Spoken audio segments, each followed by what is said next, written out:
Hello, everyone, and warm welcome to the fourth session of side events of GGI Assembly and Council. Here we have the facility room in GGI and many other our speakers. Some of our speakers are online in our audience. It's a kind of hybrid approach and innovative, I would say. So welcome to our session from transition to transformation towards transformative planning and implementation of climate and action growth.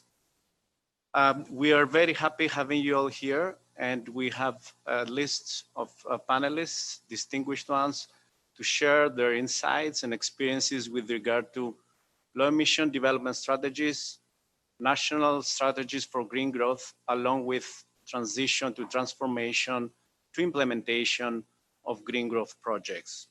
I would like to pass the floor to the Director General of GGI for the opening remarks. And again, warm welcome, and I hope you will have a fruitful session. Thank you, Stelios. So this focuses on long-term planning, which has been a mainstay for GGGI right from the start. In the beginning of GGGI's history, we helped countries come up with national green growth plans. And gradually, particularly after the Paris Agreement, that part of our work gradually shifted to supporting countries that had all just submitted NDCs to the Paris Agreement to figure out what that meant. Because often that was Ministry of the Environment having a commitment, but that didn't necessarily have a roadmap or a real plan behind it. So we had activities in a number of countries to help develop an NDC roadmap, such as for the Fiji government when they became the COP president. And after the Fiji government had made that, if you like, more solid foundation behind their NDC, they also wanted to go a step further and say, okay, what does that mean longer term? And we worked on a low emission development strategy or a long-term strategy for 2050 with the Fiji government, in which we help demonstrate that they can indeed become net zero, or even better, by 2050. Of course, that has become almost a rallying cry for governments now.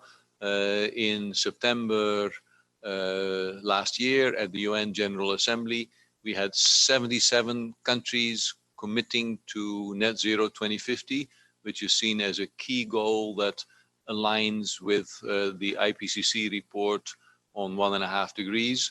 And indeed, here in Korea, that is a very active discussion. So the two things we have right now are countries are asked to resubmit a more ambitious NDC, nationally determined contribution, to show how much they can déterminé au niveau national pour voir comment ils vont diminuer les émissions d'ici 2030 et comment cela peut être jusqu'en 2050 pour arriver au stade de net zéro depuis 2050. Est-ce que les pays peuvent-ils atteindre ce stade? Certains pays approchent cela comme un aspect politique. Mais il faut d'abord faire un plan. Certains pays font beaucoup d'attention. Ils se demandent si cela sera possible d'atteindre ce stade en 2050 et ils mettent les partenariats en place et les éléments en place pour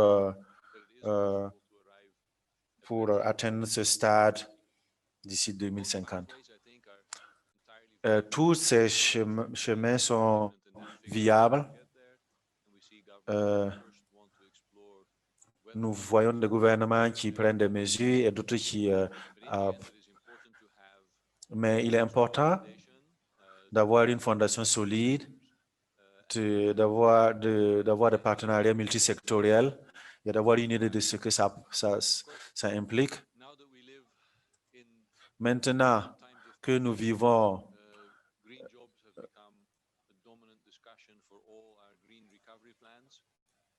nous, Trabajos verdes es una importante elemento,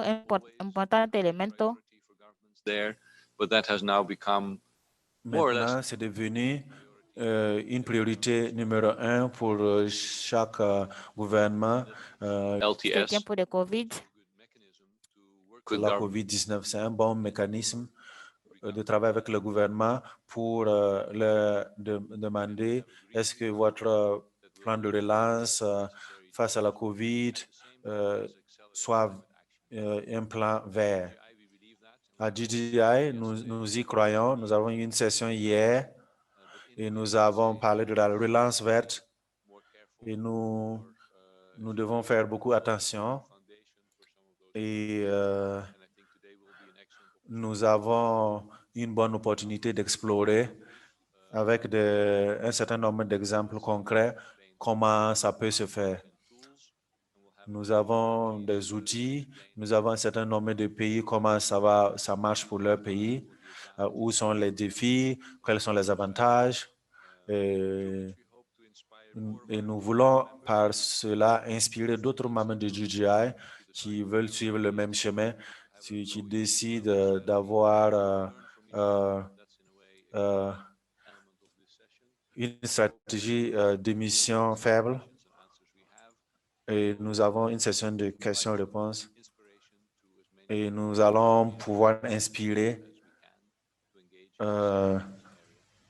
pour nous engager sur le même chemin. Merci à Stelios d'organiser cela. Nous voyons déjà beaucoup de nos collègues à l'écran, Barbara et d'autres. Content de vous avoir ici. Je suis confiant que ce serait une session intéressante pour tout le monde et je vous donne la parole, Stelios. Merci beaucoup, Monsieur le Directeur général, pour cette introduction. J'aimerais vous donner nous avons 3 sections. Nous avons des exemples. Après cela, nous aurons 10 minutes de présentation. Nous allons regarder la croissance vers les stratégies au plan national. Et au bout de 10 minutes, nous avons une discussion de 10 minutes. La dernière partie, transition et mise en œuvre des interventions vertes. Nous aurons 20 minutes à la fin et une discussion ouverte. Et nous allons prendre aussi des questions de l'auditoire en ligne. Comme le directeur général l'a déjà fait, la stratégie d'émission faible, je suis content de vous présenter le travail accompli par GGI. Et comme vous le savez déjà, beaucoup de pays ont été encouragés à fournir un plan de développement d'émissions faibles d'ici pour 2030 et 2050. GGI soutient des pays pour le développement à long terme, leur stratégie. Nous avons 19 pays qui ont soumis leur plan. Fiji est un de ces pays que le GGI a soutenu pour développer leur stratégie d'émission à faible émission. Et nous allons maintenant écouter l'expérience de Fiji. Comme nous l'avons déjà mentionné, selon le IPCC, nous avons 10 ans pour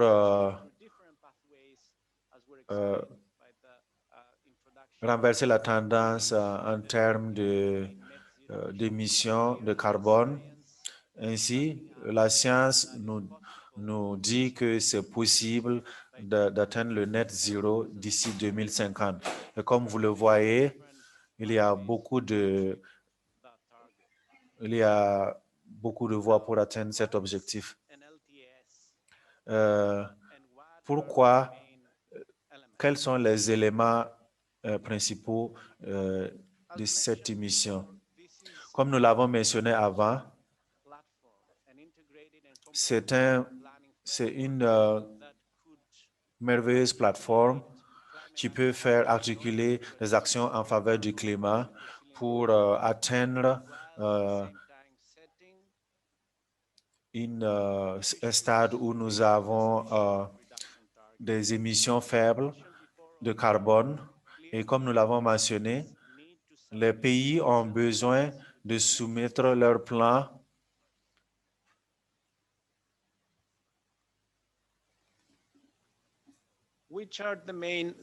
Quels sont les différents éléments pour développer ce programme? Le programme, c'est concevoir un processus. Deuxièmement, évaluer la situation présente. Construire des scénarios, prioriser les actions et mettre en œuvre ces actions et enfin assurer un suivi et évaluation du programme. Je vais donner plus de détails pour ces différentes phases. Initier et planifier pour ce programme est un important élément parce qu'il faut impliquer plusieurs partenaires du gouvernement, des ministères, s'assurer qu'ils ont la structure gouvernementale et organisationnelle requise. Et pour l'évaluation de la situation présente, il faut identifier des politiques existantes, des données existantes, des mesures existantes et la capacité institutionnelle actuelle. Il faut identifier les points manquants au niveau des données. Au niveau de la construction et de l'analyse des scénarios,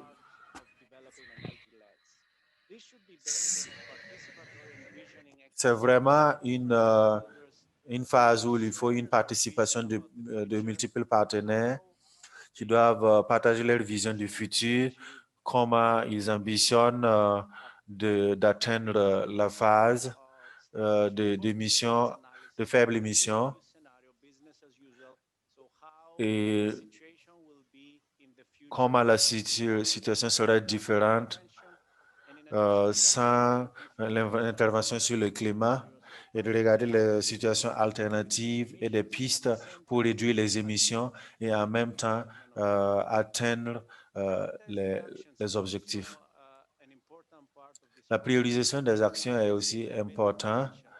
Il faut avoir combien d'émissions, la quantité d'émissions qui peut être diminuée en mettant en œuvre quelques actions,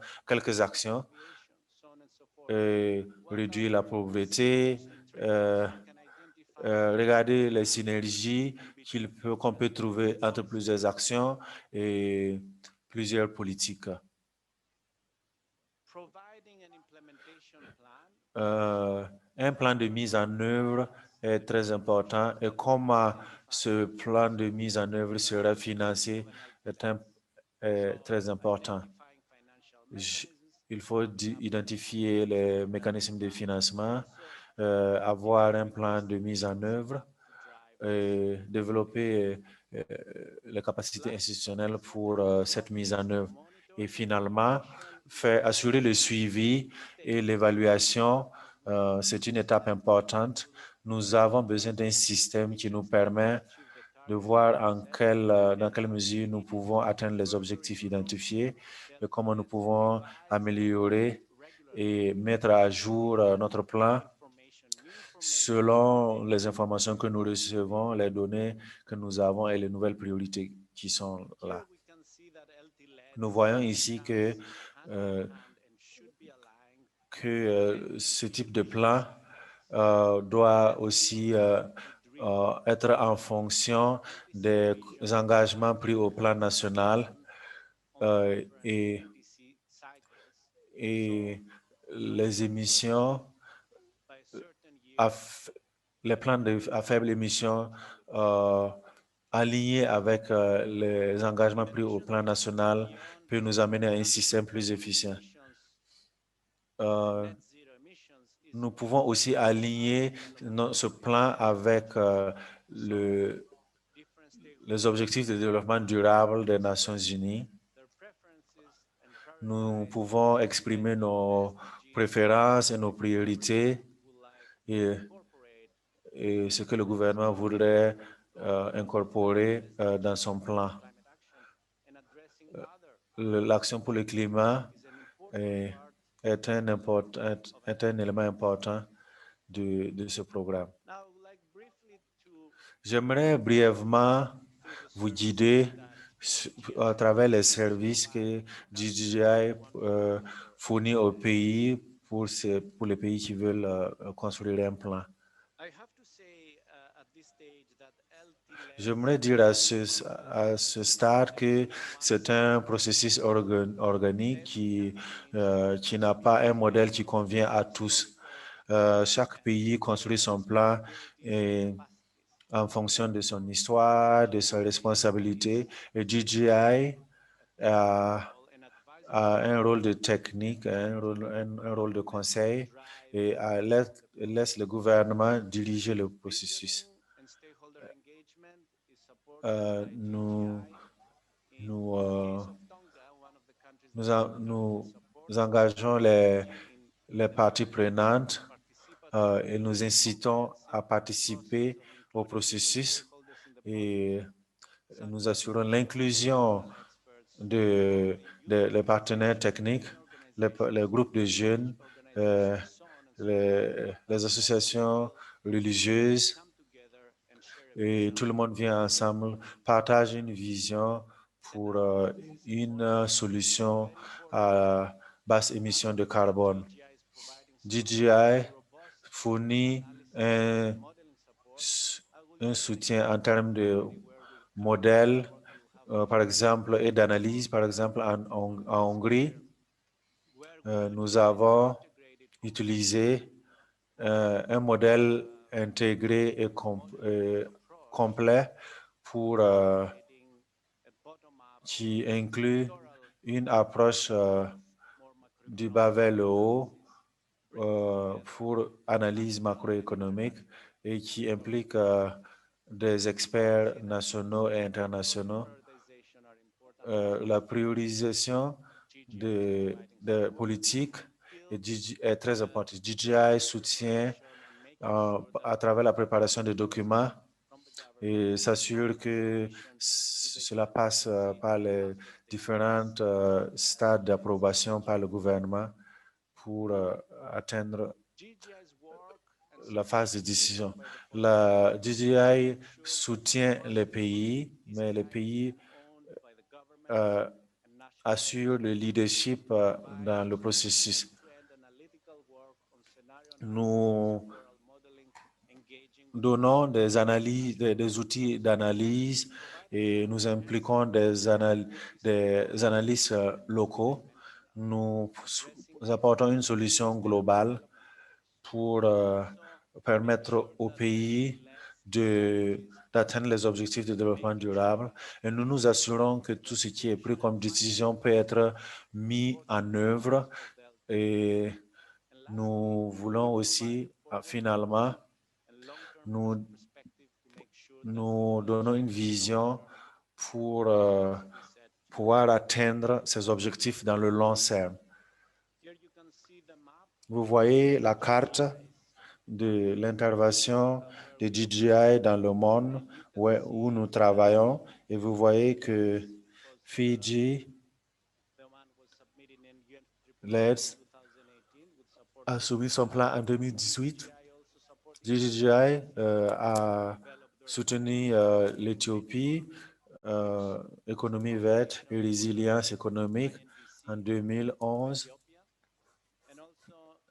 Nous avons aussi Tonga et Hongrie, où nous soutenons le gouvernement pour leur plan stratégique à long terme.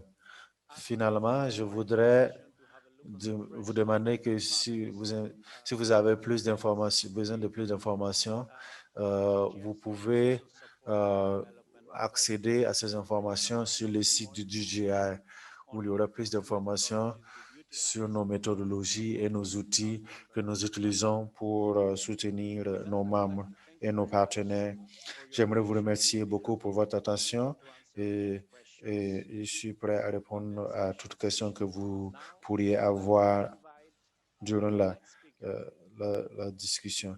J'invite l'intervenant, Dr. Barbara Botos, secrétaire d'État pour la politique climatique et, en Hongrie. Dr. Barbara Botos est actuellement ministre adjoint et était chef de département de la politique climatique.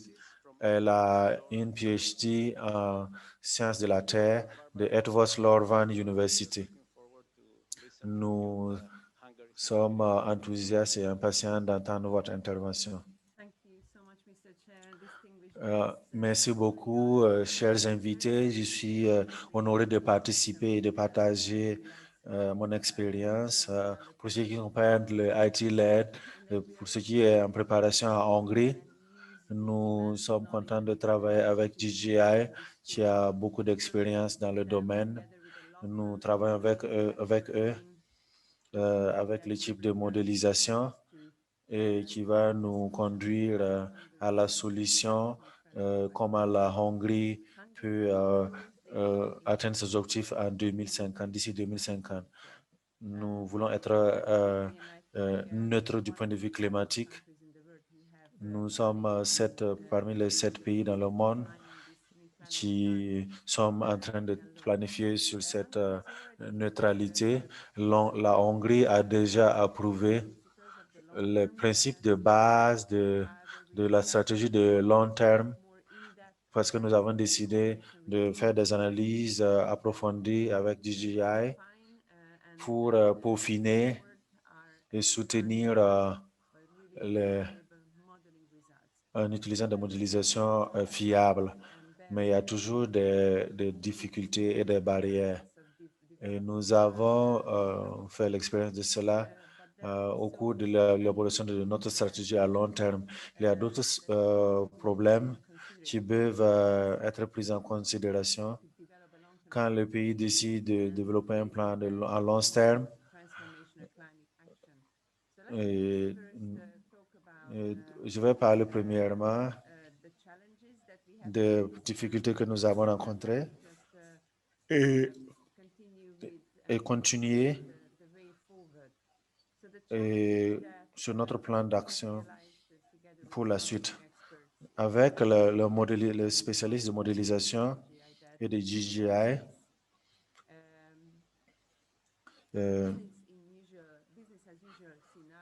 continuer d'agir comme auparavant n'est pas une possibilité pour nous d'atteindre nos objectifs. Et c'est la même chose pour les autres pays. Nous devons examiner d'autres scénarios avec plusieurs actions pour pouvoir atteindre l'objectif de climat 2050, qui sont prêts à aider les pays à atteindre la neutralité du point de vue climat. En 2025, il y a une différence dans les scénarios. Ce que nous avons connu, cela prend beaucoup de temps pour avoir les données nécessaires, trouver les données qui manquent. Ce n'est pas facile de communiquer. Nous sommes en charge du ministère de l'aide en Hongrie. Ce n'est pas facile d'expliquer l'importance de ce domaine à tous les ministères et de les impliquer dans la participation, dans les réunions. Il y a toujours une pression du temps, spécialement si vous avez d'autres événements qui se passent à l'Union européenne. et pour pouvoir aligner nos objectifs, il y a toujours une pression du temps pour examiner toutes les options. Le défi le plus important est psychologique. La modélisation, le premier résultat, c'est la réduction des émissions, surtout dans le secteur de l'énergie. À la fin de cette décennie, pour atteindre ce résultat, nous devons agir maintenant. Le défi est de comment s'assurer que tous les acteurs sont sur le bon chemin sans compromettre ce que nous faisons dans le court terme. Et pour atteindre les résultats que nous voulons dans 10 ans, nous devons planifier pour le long terme.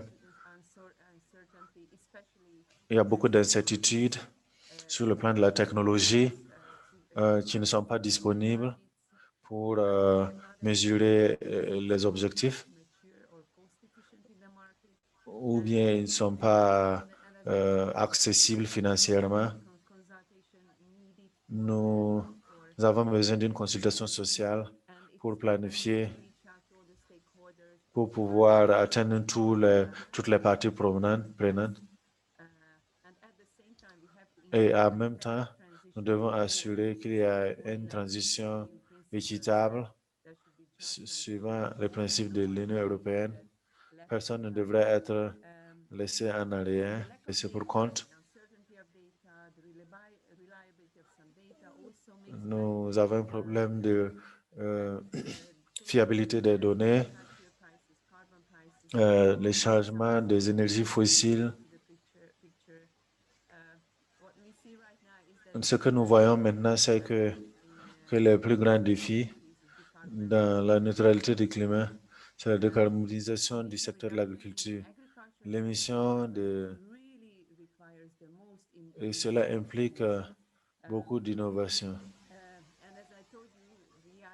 Et comme je vous l'ai dit, nous vivons dans un environnement qui change. Les grandes installations qui ont été faites en Europe, pour le moment, nous travaillons à changer le cadre légal. Le dernier défi que j'aimerais identifier, que nous avons une efficience dans la mobilisation de conscience du secteur privé doit être mobilisé pour réduire les émissions et financer la lutte. Comment pouvons-nous développer une mise en œuvre efficace? Nous devons être sur le bon chemin, surtout vaincre les barrières psychologiques. Et nous devons trouver un bon chemin en avant. Nous devons beaucoup de planification, un engagement continu et soutenir des politiques fiscales. C'est toujours l'argent qui compte. Combien d'argent cela va-t-il coûter? Nous devons mettre cet aspect sur la table. Quand nous commençons à mettre en place, nous devons identifier les secteurs pour l'intervention et l'investissement pour atteindre la neutralité. Et cela pourrait nous amener à atteindre plus d'emplois. Et pour finir ma présentation, my short speech is that a long-term emission est que sur le long terme, notre stratégie doit combiner la réduction des effets du changement climatique avec un plan d'atteindre un plan systématique de transformation de l'économie. Nous avons besoin d'analyser les stratégies. Il y a toujours des risques de la présence du charbon. Nous ne savons pas beaucoup sur la crise énergétique. Nous devons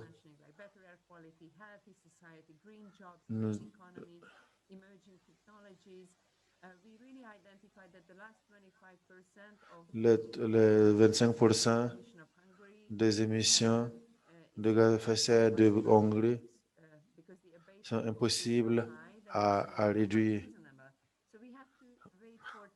Nous devons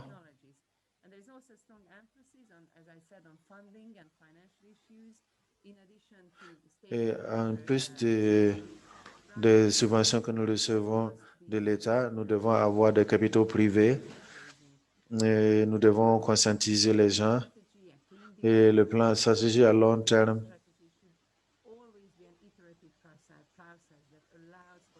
doit être un processus qui se répète.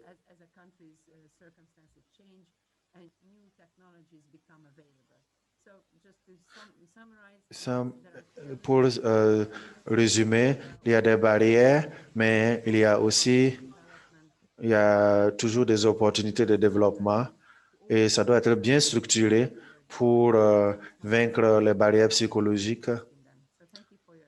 Merci pour votre attention et votre collaboration avec GGI. Merci beaucoup, Barbara, pour votre présentation. L'expérience de la Hongrie, mais merci d'avoir détaillé les pistes pour les vaincre.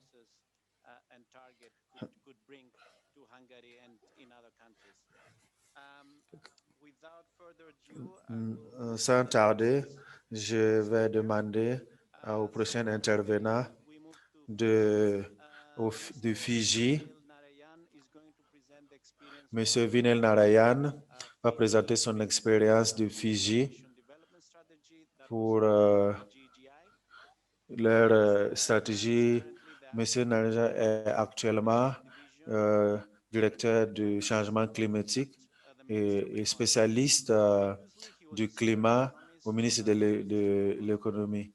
Il est économiste au ministère de l'économie. Il a une licence en comptabilité et en économie et un diplôme postgraduate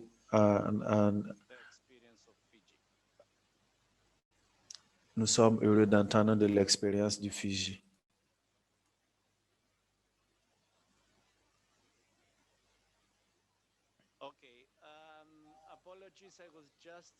Je m'excuse. Je viens d'être informé que M. Narayan n'est pas en ligne, n'est pas connecté. Je suppose que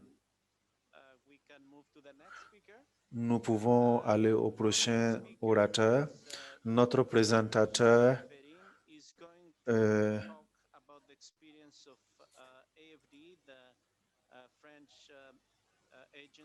elle va parler de l'Agence française de développement qui supporte le soutien les pays. C'est un spécialiste du climat et à l'Agence française de développement. Il est en train de travailler sur la mise en œuvre de la facilité 2050 et Dr Perrin a un doctorat en économie à Paris-Sorbonne. Dr Perrin, vous avez la parole. Et nous voulons entendre de vous et de l'expérience de l'Agence française de développement. Hello, bonjour Stelios, bonjour à tous. J'espère que vous voyez mon écran. J'aimerais partager mon écran avec vous. Voyez-vous ma présentation? Oui. Put it full screen, Um, please. Mettez, yeah. voilà, Yeah, perfect. Thank you. c'est mieux.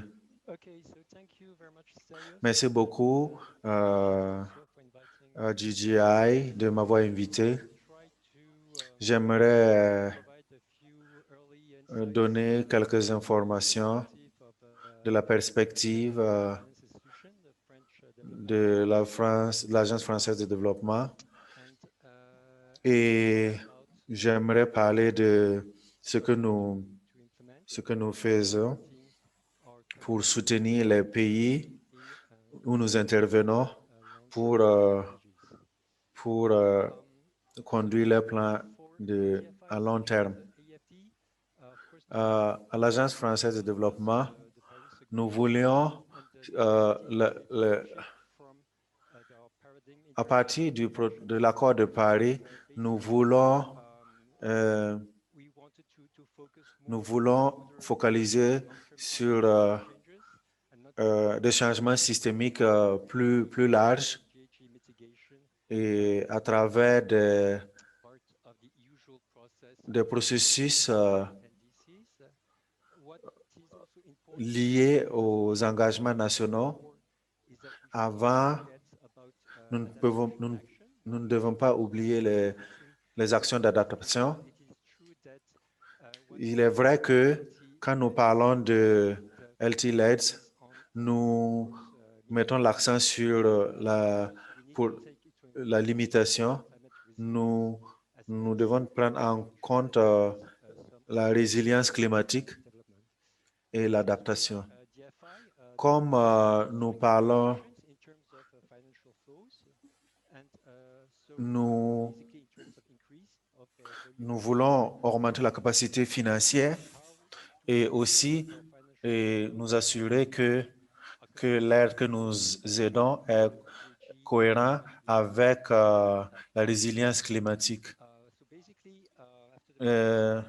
Après l'accord de Paris, nous avons changé de stratégie et nous avons l'objectif ambitieux de financer les actions en faveur du climat. Depuis 2007, nous avons engagé 50% de nos financements pour le climat. Comme nous sommes dans le processus de renforcer nos efforts, les chiffres en termes de climat, depuis en 2019, nous avons 6,1 milliards d'euros. Un élément nouveau, nous voulons assurer une cohérence des opérations avec les pays en matière de développement résilient et de missions à faire. Ces défis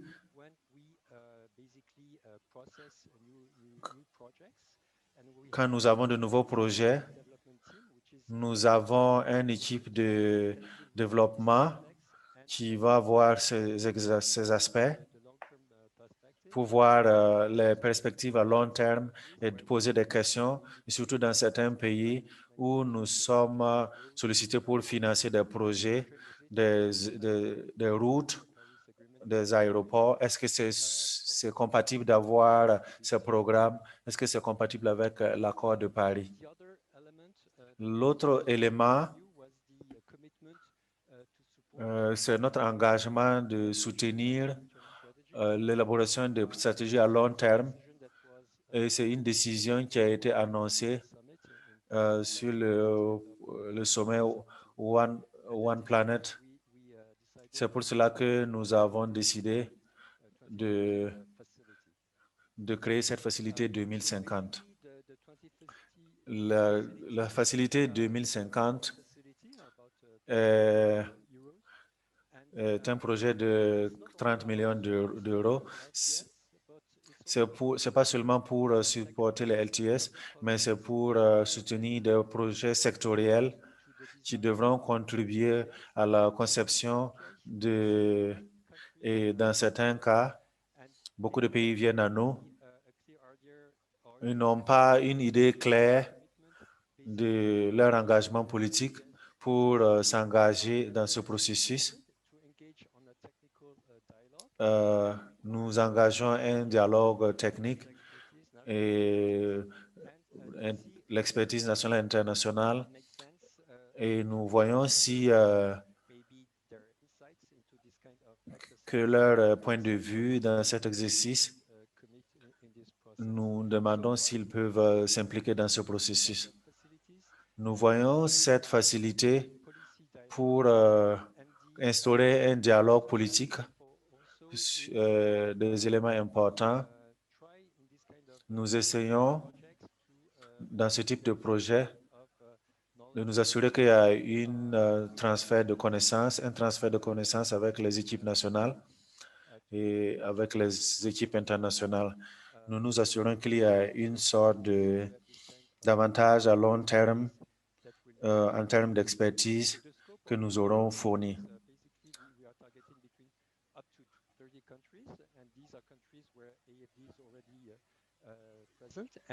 Et c'est ce que nous faisons pour les pays où il y a des enjeux importants en termes de climat dans certains pays, dans certains secteurs, pour voir si nous pouvons améliorer ce bénéfice sur la transition énergétique.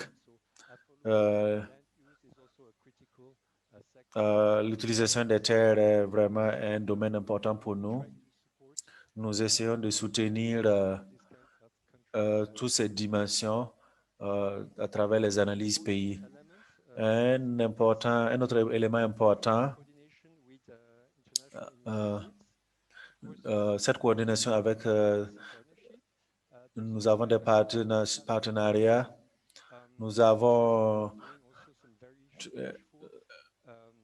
les 2050, les partenariats 2050, une plateforme et nous avons un dialogue pour nous assurer qu'il n'y a pas de duplication d'efforts pour fournir un soutien au pays. Ainsi, voici quelques exemples de projets en cours que nous soutenons. Par exemple, il y a la stratégie de la Colombie en 2050 qui a été lancée l'année passée.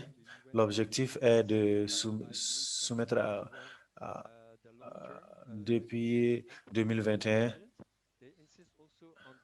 Ils insistent aussi sur la résilience, l'aspect résilience qui est pris en compte dans la conception de leur programme. Nous avons ici un pays qui annonce sa neutralité carbone. C'est une décision politique. C'est un pays où il y a eu beaucoup d'études et des efforts en cours par d'autres acteurs, des donateurs, des think tanks, des universités nationales. Le challenge ici est de consolider ces analyses et de déterminer la bonne piste pour conduire vers et un autre exemple, c'est au Vietnam. Nous avons une demande du gouvernement, le ministère de l'Environnement, pour l'évaluation de l'impact socio-environnemental. Nous avons fourni un soutien de notre département de recherche qui a développé un modèle macroéconomique et qui a été appliqué dans d'autres pays. Et ici, l'objectif est de contribuer à la stratégie nationale de changement climatique. Ils sont engagés sur le long terme nous, this process with nous, consultation also with the ministry. nous fournissons un appui au ministère et avec les instituts de recherche nationaux. Example is D'autres exemples, also c'est, received is on the nous avons modernization reçu aussi une requête sur la modélisation de la transition énergétique partnership with Indian avec un partenariat avec un think tank indien basé au Bangalore. also interesting Et because c'est intéressant it tries to take parce into que account nous prenons en compte what they call the desired quality of life les objectifs population and try to see euh, how it will et de impact voir comment cela va avoir un impact sur l'impact de la transition and énergétique. but at last Et another finalement, is un exemple, the deep cela, decarbonization pathway la décarbonisation IDRI, euh, French think par tank, l'IDRI, and un think tank français. of this kind of Peut-être que vous connaissez ce type d'exercice. especially in Latin America. Et ça a été mis en place en Amérique latine et nous allons étendre le programme aux pays africains. So I guess there will be some Il y aura, room for discussion because I see that there are je vais laisser un peu de temps pour quelques questions questions. et je sais qu'il y aura beaucoup de questions qui vont intéresser ce domaine. Important is Ce qui est important maybe to est look de regarder, de maybe at some of considérer these key challenges that beaucoup we de have. ces difficultés. But I think what is very important Ce is qui est important, peut-être, what we see is also coming from a country in France where et ce que nous voyons is the issue of vient de la France où il y a pas eu beaucoup de débats, contribution c'est d'essayer de déterminer l'impact socio-environnemental goals. This is something et that is very c'est quelque chose qui est vraiment sensible to rely comme, on analysis et nous devons dépendre d'analyses solides because et c'est vraiment un défi. in this kind Il y a déjà beaucoup d'incertitudes et dans les scénarios et les analyses qui sont what faites. is very important Je crois aussi que ce qui est important, is c'est de especially from a TFI that is likely to provide climate finance, especially through surtout pour une organisation qui peut fournir des financements, c'est de nous assurer que ce que nous construisons en termes de scénarios national development doit être traduit in terms dans un plan de développement national. and also Et aussi, since we are in close dialogue with comme nous sommes en dialogue direct avec le ministère de l'Environnement et du Développement et des Finances, sure that nous devons nous assurer the financial strategy that is related que les stratégies financières be put in place. sont mises en place partout. Also a final remark. Peut-être aussi une remarque finale I think est the de process is very important for policy dialogue le processus implique un processus de also dialogue politique. because we know that it will need to Nous be savons que ça doit être révisé, to ensure où that nous there devons is nous assurer of the que, euh, that have been que les modélisations faites sont appropriées par les équipes nationales pour qu'il y ait une certaine durabilité dans l'effort qui est fourni. Stelios, yeah, I think I will leave Stelios, maybe je voudrais questions if there are laisser de la place pour des questions et des discussions. Et je vais m'arrêter là. Merci beaucoup. Merci beaucoup, Dr. Perrin, pour ces informations de l'expérience de l'Agence française de développement dans son soutien au pays pour le développement de stratégies nationales pays. Sans plus tarder, je voudrais demander à l'intervenant suivant, Mrs. Jeannette Manet, qui est spécialiste au ministère de l'économie. Vous avez la parole pour nous partager avec nous l'expérience de Fiji.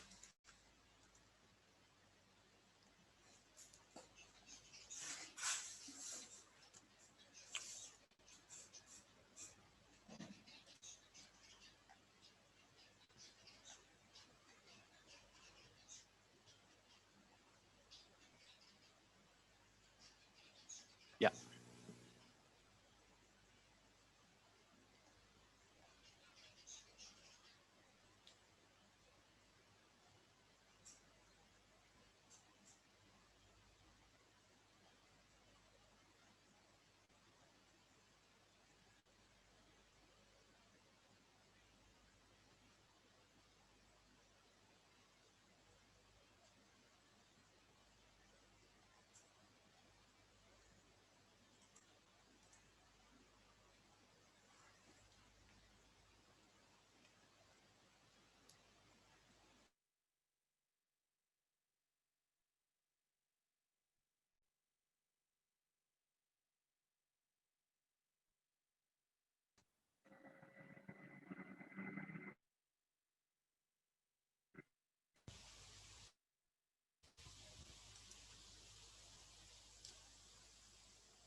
Voilà, il y a un problème.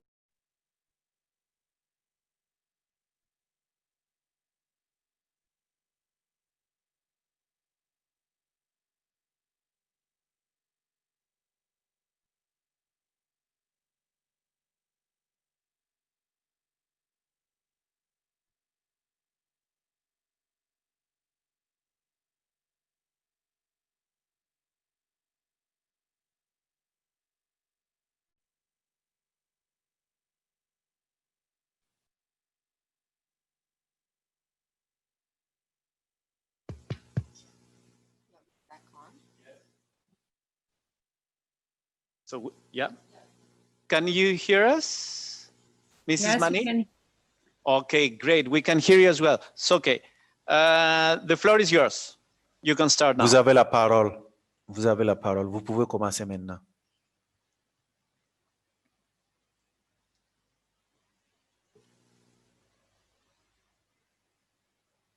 Mrs. Mani, Madame Manet, vérifiez pour voir si vous avez fermé votre micro parce que nous ne vous entendons pas.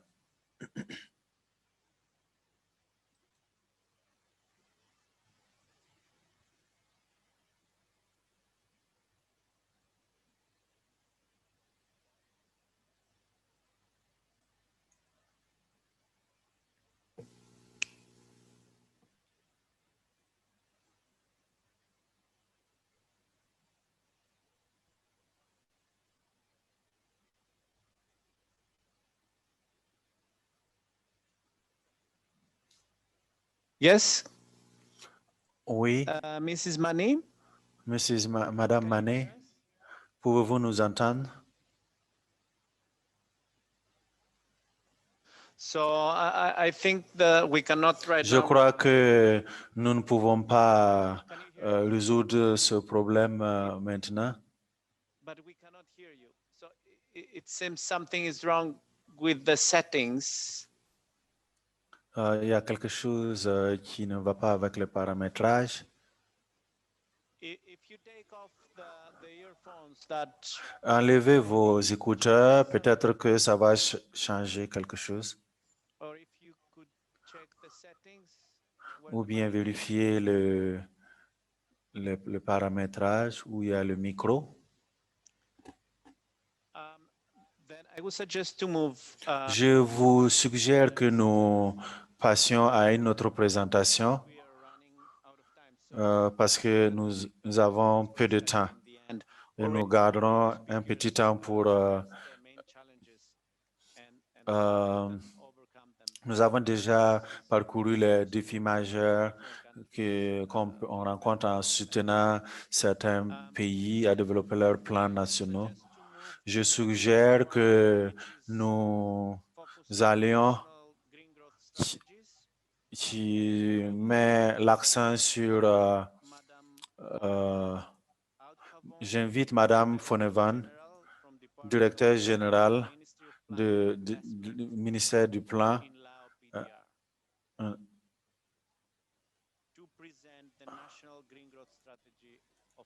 de présenter le... Merci beaucoup. Excellence Dr. Frank, directeur général du GGGI, représentatif des pays membres, Dr. Jason Lee, représentatif, Mesdames et Messieurs, j'aimerais féliciter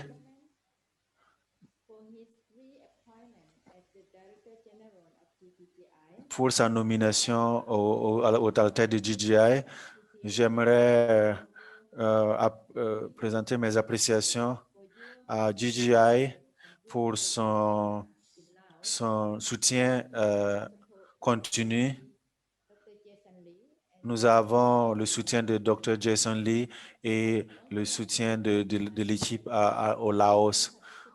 J'aimerais remercier tous les participants d'avoir nous avoir rejoints dans cet événement virtuel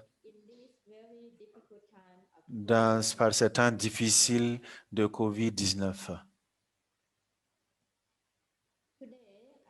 Aujourd'hui, je vais partager avec vous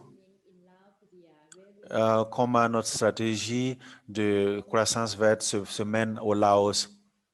Dans la décennie passée, nous avons atteint des résultats pour réduire la pauvreté, mais avec croissance rapide et la réduction de la pauvreté, mais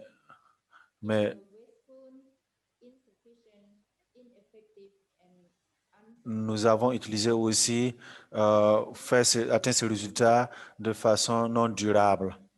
Et cela a conduit à la dégradation de ressources naturelles, la vulnérabilité économique, la disparité sociale, la dégradation des espaces urbains et l'augmentation des émissions de gaz à émissions de fer. Et la promotion de l'expansion socio-économique et la réduction de la pauvreté conduit à une utilisation massive des ressources naturelles et cela n'a pas été fait de façon effective dans les... Il y a eu beaucoup d'instabilité pour pouvoir atteindre ce développement sur le long terme. Nous avons été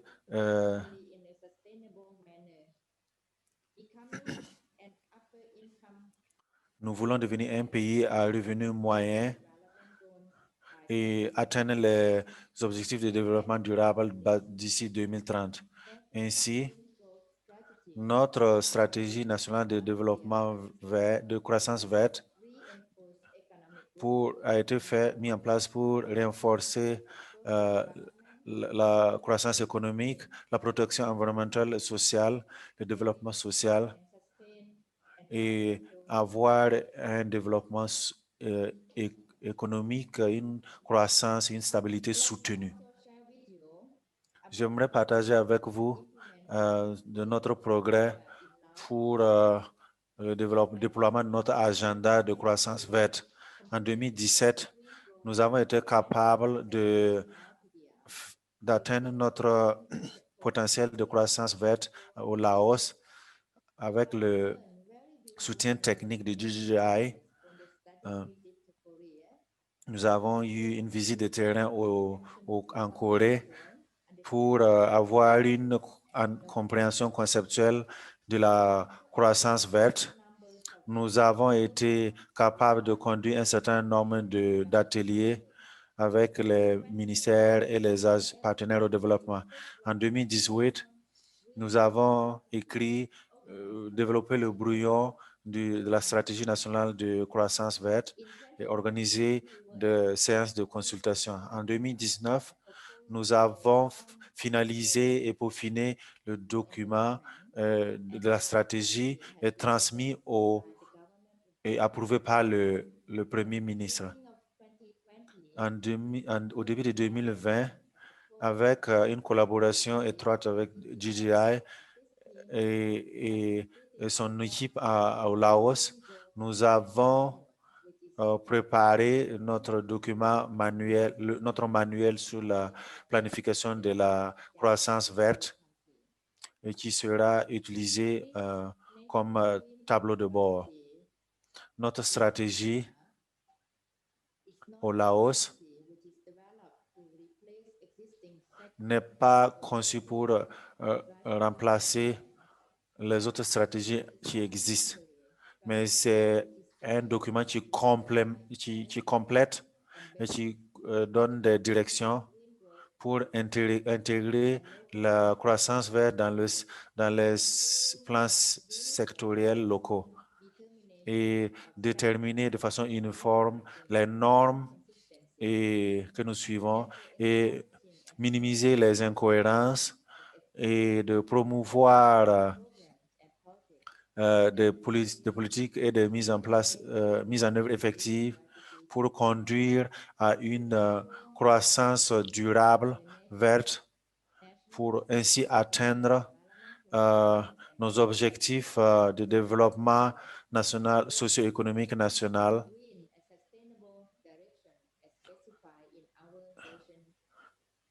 et en compatibilité avec notre vision 2030.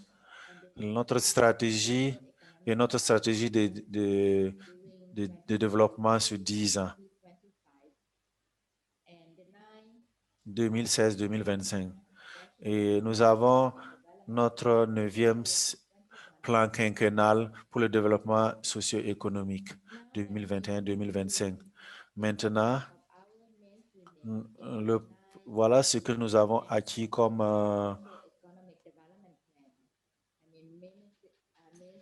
progrès. Nous avons maintenant, nous voulons assurer que notre plan de développement mis en place par le gouvernement du Laos, le plan de croissance verte est développé pour renforcer la croissance verte et la protection de l'environnement, le développement social et économique, et pour atteindre une croissance stable, une stabilité soutenue. Nous voulons pouvoir stabiliser notre croissance verte au Laos en mettant l'accent sur encourager la croissance économique et la réduction de la pauvreté d'une manière compréhensive et inclusive, en permettant à tous et à toutes de récolter les avantages du développement, d'améliorer l'efficience et l'effectivité de l'utilisation des ressources naturelles limitées du pays pour assurer des bénéfices optimaux, d'assurer une économie propre favorable à l'environnement et réduire les émissions de gaz à effet de serre, d'augmenter la résilience économique et de réduire les incertitudes, de lutter aussi à réduire les effets du changement climatique.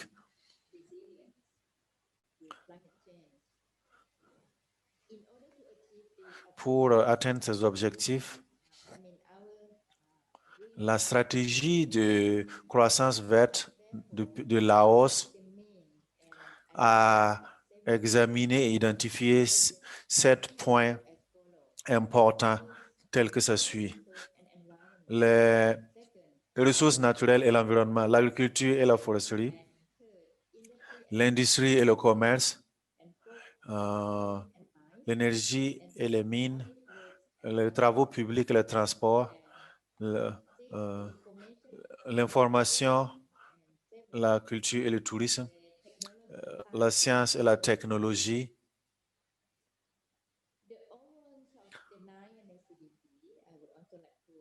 Notre 9e plan de développement national a objectif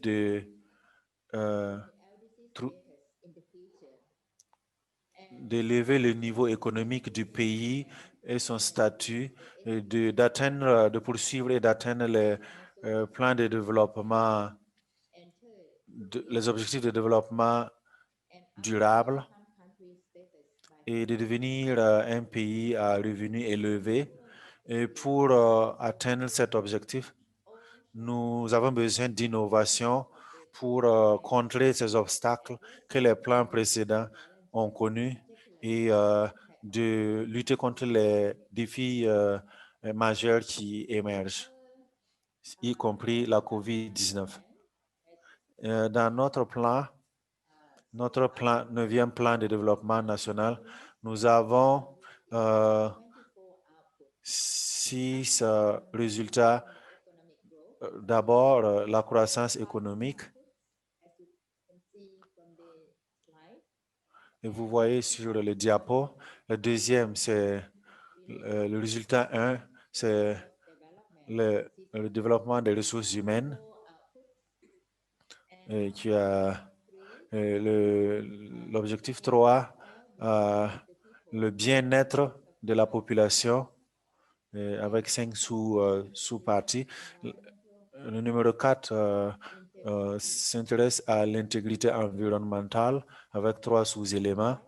Le numéro 5, l'intégration et la connectivité avec 4 sous-éléments. Et le numéro 6 concerne la gouvernance avec 3 sous-éléments. Nous continuons à améliorer les processus. Notre agenda de développement, d'objectifs de développement durable, et cela inclut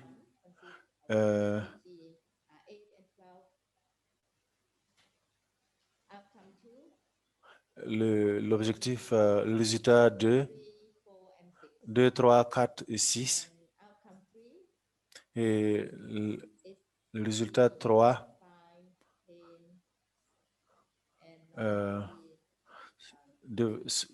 objectif de développement durable, et le numéro 4 intègre le 13, le 14 et le 15 des objectifs de développement durable. Le numéro 5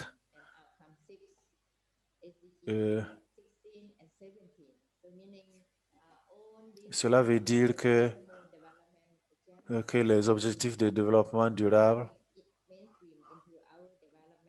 ont été intégrés dans notre agenda de développement.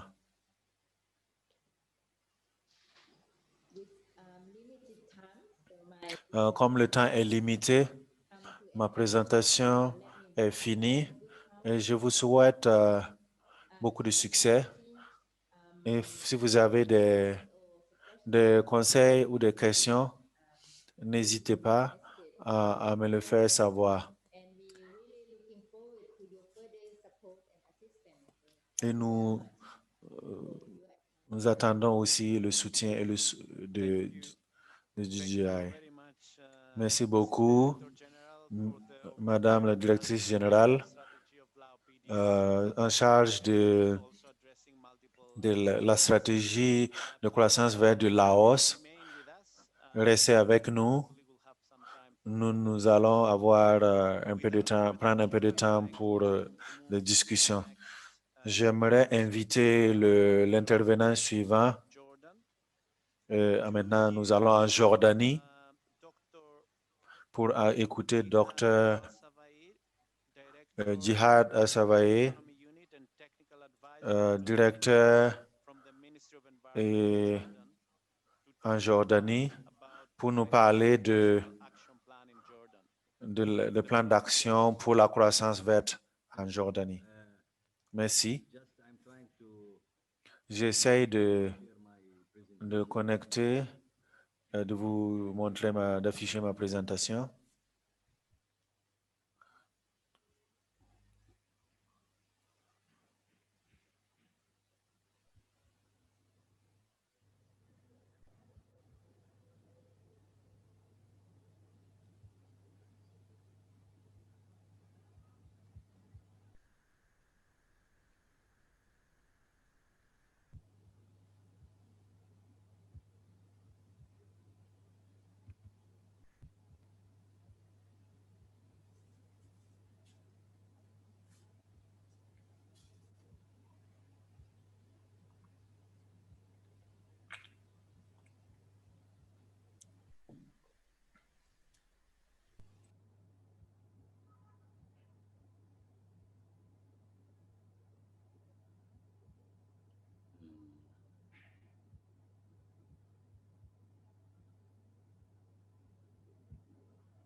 Mr. Jihad, there's a button on your bottom, the green button. Monsieur Jihad, il y a un bouton vert pour partager votre présentation au bas de l'écran.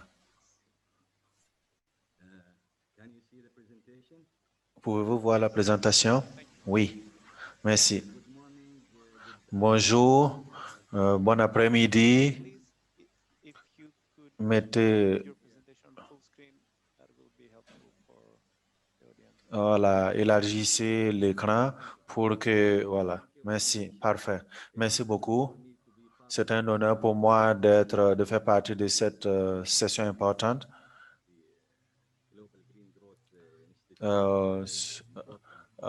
Organisée par GGI. J'aimerais remercier GGI pour votre soutien continu à la Jordanie. Ces efforts sont appréciés. Ce n'est que le début de notre long partenariat qui date depuis 2012 et jusqu'à présent. Je parle d'un des éléments qui a été fait en coopération avec GGI, le plan d'action national de la croissance verte en Jordanie. Au début, j'aimerais parcourir les éléments importants conçus pour le développement de notre plan d'action. Nous allons ensuite pour définir les objectifs. Et cela est basé se construit sur la longue expérience de GGI et en consultation et beaucoup de partenaires et de ministères impliqués. Et ces objectifs ont pour objectif de renforcer l'objectif environnemental et nous aussi de stimuler une économie durable. Et nous avons beaucoup de challenges au niveau de la Jordanie, et spécialement avec la COVID-19. une expérience négative que tout le monde nous rencontrons tous dans le monde entier. L'objectif est de s'assurer le développement social, réduire la pauvreté. Nous parlons de l'énergie, de l'eau, l'industrie, au niveau des ménages. Nous parlons de l'économie circulaire. Et en dernière position, nous voulons contribuer à la mise en œuvre de la Jordanie en matière d'adaptation face au changement climatique. Nous avons des sous-objectifs pour le secteur. Les objectifs sous-sectoriels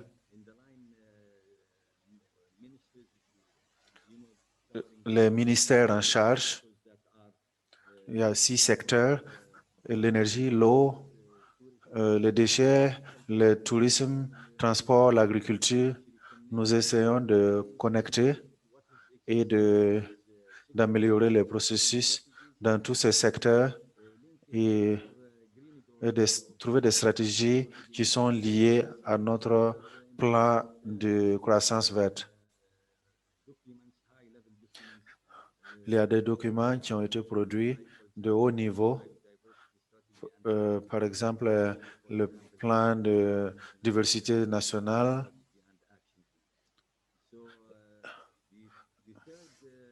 La troisième étape était de collecter et de prioriser les actions. Ici, nous avons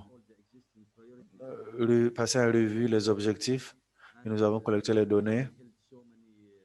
Nous avons tenu des ateliers et des réunions multisectorielles et nous avons les ministères et les partenaires impliqués ont soumis des propositions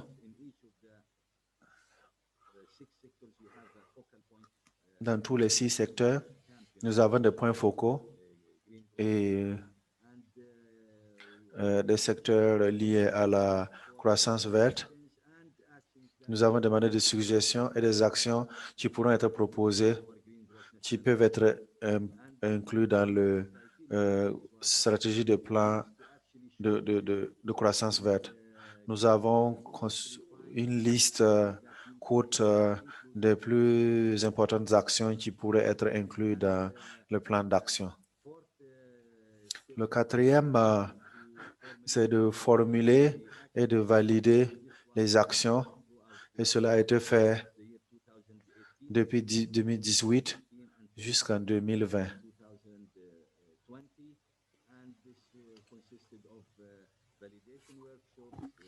Et cela a consisté à des ateliers de validation, les actions proposées et le fait de déterminer les innovations, les concepts et les actions bien précis qui peuvent être mises en place. En 2019, nous avons eu des réunions d'experts avec des collaborations, avec des points focaux des ministères et nous avons finalisé les actions. Et nous avons élaboré, et cette année, nous avons fini d'élaborer le plan d'action sur la croissance verte qui a été approuvé et validé par les ministres en juillet 2020. Ce plan d'action sur la croissance verte pour la période 2021-2025, il y a 3 éléments pour élaborer la croissance verte et le développement durable, les objectifs de développement durable. Et nous allons renforcer la collaboration multisectorielle et aussi pour la première stratégie, en 2017, nous avons Nous avons un plan de croissance verte approuvé par le ministre, le gouvernement comme un plan d'action. Nous avons fait des analyses pour comparer les coûts et les opportunités. Nous voulons que ce plan d'action qui est vraiment qui fait un impact significatif sur l'investissement vert en Jordanie et de développer et de contribuer au développement des entreprises vertes et fournir des emplois verts. Et tout cela contribue aux 5 objectifs de croissance verte en Jordanie. Il y a un lien entre les actions en faveur du climat et en Jordanie, nous avons un plan pour le climat, plan d'action climat, développer des politiques et des cadres en lien avec notre plan national de politique nationale de changement climatique. Et ce cadre montre que l'importance entre la croissance verte, le changement climatique et les actions vertes. Comment notre plan est lié au plan d'adaptation au changement climatique. C'est bien sûr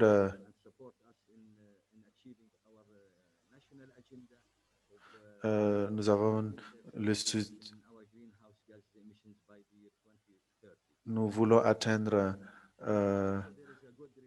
14% de réduction de gaz à émissions de serre d'ici 2030. Notre plan nous travaillons aussi en collaboration avec ceux qui s'occupent des objectifs de développement durable au niveau national.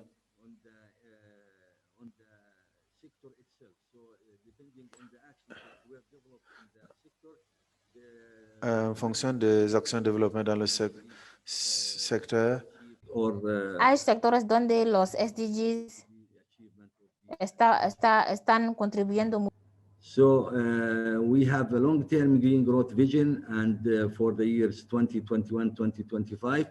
By 2021, the government of Jordan will be updating the indices, and Jordan will be mainstreaming the green growth into post-COVID-19 recovery plan efforts. And by 2025, government of Jordan will be launching the post-vision 2025 national development plan, and the green growth national action plan will be updated by 2025. And we as a Ministry of Environment, we always strive and do our best to have actually the green growth being an important element or core element in the overall planning process in Jordan. So the second thing is the strengthening of cross-sector collaboration. So the development of this plan actually was a very important exercise that shows how we can strengthen the cross-sector collaboration. We came up in 2017 with this structure through which we can actually implement and do our work in green growth. So we have at the bottom of the diagram, we have our technical committee that contains all the relevant stakeholders from the different sectors. And we have at the top of the diagram our high-level steering committee, and this is chaired by the Minister of Environment. And we have the Green Economy Unit at the Ministry of Environment. And for the development of strategies or the implementation of actions, this structure will be actually used, and things will be discussed at the level of the committee. The technical committee passed to the Green Economy Unit. Then it goes to the high-level committee for approval. Then elaboration and analysis will be done by the Green Economy Unit with the support of course, the Global Green Growth Institutes and other international institutes. And then the financial support is done, for example, through either national entities or international entities through the Ministry of Planning and International Cooperation, for example. And this is the technical committee I mentioned earlier. And the third one is emphasizing the enabling environment. So for each action, there is a good level of details related to background context, implementation objects, and so on. So during the process of developing this plan, the Ministry of Environment has taken impressive efforts to strengthen the partnership with the government institutions responsible for governing the 6 sectors. And through deeply collaborative approach, we were able to identify 86 priority enabling policy actions and projects. So we have 86 actions, and these are either enabling actions or investment projects. And these are shown in this diagram with different number of actions per different sector. And for each sector, we try to actually achieve to have sustainable sectors. And when we talk about sustainable sectors, we actually talk about sustainable growth in the sector, taking into account to be environmentally sustainable and also socially inclusive. So for each of the Green Growth National Action Plan for each sector, we have specific objectives that we are trying to achieve through the actions that we identified. So these are the different actions. Maybe I don't have a lot of time to go through them, but these are the general actions. And the Ministry of Environment role is clear. The Ministry of Environment leads the Green Growth Agenda in Jordan. The implementation actually lies in the hands of the line ministries and other relevant stakeholders, but the Ministry of Environment support the implementation through capacity building, through consultation, through negotiations with donors and with international agencies and national agencies, of course. Thank you. Thank you very much for this comprehensive presentation on the Jordan Green Growth National Action Plan. I would like also to say here that we will share all the presentations with your permission, so anybody who is interested in could have more information there. Without further ado, we are going to the next presentation, Mr. Omar Abu-Eid from the Energy, Environment and Climate Change Program from the EU delegation to Jordan. So we remain in Jordan. Thank you very much for joining us. The floor is yours. We cannot hear you. Yes? No.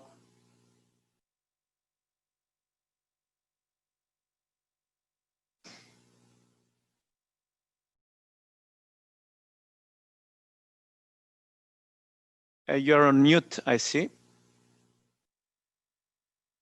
No, still, we cannot hear you. Maybe you can check from the settings. Choose same as system from the mic at the bottom of your screen.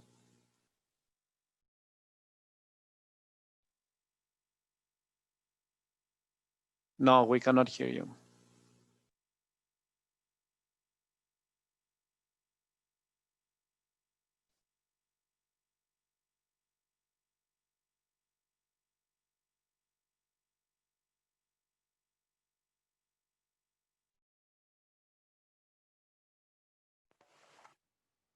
Now, do you hear me? Yes, yes, great. Yeah, thank you. The floor is yours. Sorry for that. Well, at least it's an icebreaker. Good day to all. Thank you very much for having the opportunity for me to participate to this important session and this particular event. Your Excellency, the Director General of GGGI, distinguished guests, speakers, participants, I'm happy to be with you today and build actually previously on what my colleague said, and in particular, Dr. Jihad, my colleague from the Ministry of Environment here in Jordan, where I believe we have lots of synergies really to reflect, and I will have my presentation really complementing Dr. Jihad. I will try to be very precise. I hope you can see my screen.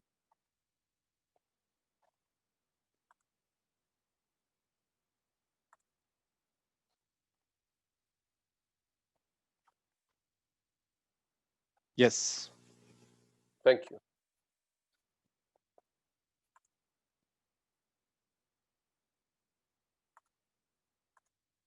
So I'll be brief, hopefully. Now, as EU, as European Union, really, I would like to shed light on our greening cooperation vision that we have been doing over the past years, which was actually done within Europe and outside the Europe. Particularly today, I'm happy to really share what we're doing with Jordan, but it also reflects what we do with the partners all across the world. As you know, environmental integration has been a main part in EU development policy. We have EU founding treaties and policies, regulations and guidelines that govern the EU development cooperation, as well as multilateral agreements and development agendas, where we participate to different activities, as well as with different partners. For sure, the SDGs are a guiding tool for us, and we are a main climate partner worldwide, and we're happy to continue to do so. And as a donor agency over the past years, the previous stage, like 2014 to 2020, we actually allocated about 20% of the EU support to climate action, while our ambition now is really to go towards 30% or even beyond in the coming stage of 2021-2027, which is quite a big ambition and lies within the EU policy. For sure, over the years, we also had aid to environment on top of our agendas, including Rio markers. We had lots of attention to biodiversity, action against desertification, as well as climate change adaptation and mitigation. And we even managed to mainstream more, not only environment, but in fact climate action. We had dedicated programs to do so, such as the Global Climate Change Alliance, support, switch to green as well, biodiversity for life, and special support even to forest use and timber use. And we also worked on integration in different main development sectors, such as agriculture and food security, private sector development, water and sanitation, infrastructure and transport, and on top energy, in particular green energy over the past few years. And if some of us know, maybe like in energy in particular, we had a famous target for 2020 that was 20-20-20, 20% renewable energy, 20% energy efficiency, 20% reduction on greenhouse gases emissions. And we are really keen to have a 30-30-30 by 2030. But in fact, even for emissions reduction, which transfers and transforms all green action, we are ambitious really to go beyond 40 and 50%. Excuse me, Mr. Abu-Eid, we still see the first slide. Yeah, I didn't move yet into the slides. I'm just making a quick introduction. Thank you. So we are really ambitious to reduce even greenhouse gases beyond 30% by 2030, and this has been set already on the agenda. Our really alignment at this stage is also working on NDCs, where we have our partnership with different countries, aligning our support to their NDCs and trying to reflect that into our cooperation. So this leads me also to what has been the lessons learned from our support over the years. We had targeted main green sectors such as energy, water, transport, environment, waste management, agriculture, even local development, research, and others, including education, for example. We are considered as a development partner, not only a donor, which is quite an important aspect, but we need to complement institutional and technical support with green innovation and financial opportunities. And we find ourselves available to help convert climate leading actions into green economic growth, which is the purpose of what we are discussing today. And we also work to mainstream greening themes in education, vocational training, and awareness, which are very important. So our vision is very simple. Guys, by 30 years from today, maybe we will have a need to have a second planet, really, to accommodate our needs as human beings. So we really have one planet. We really need to grab our efforts, work all together, and really work in this direction and try to minimize all the negative implications that we humans are imposing on our environment. We see opportunities as EU. As I said earlier, we are now a climate leader where we have big ambitions. It was mentioned in the opening, you know, with the Green Deal, we have an ambition to be the first neutral continent for emissions by 2050. And this entails lots of action, not only on our own, but even with our partners. The Green Deal, which I will come in a minute, which has been a main policy that our new commission presented back in December 2019, and it shapes a lot of our future cooperation and development cooperation within Europe and outside Europe.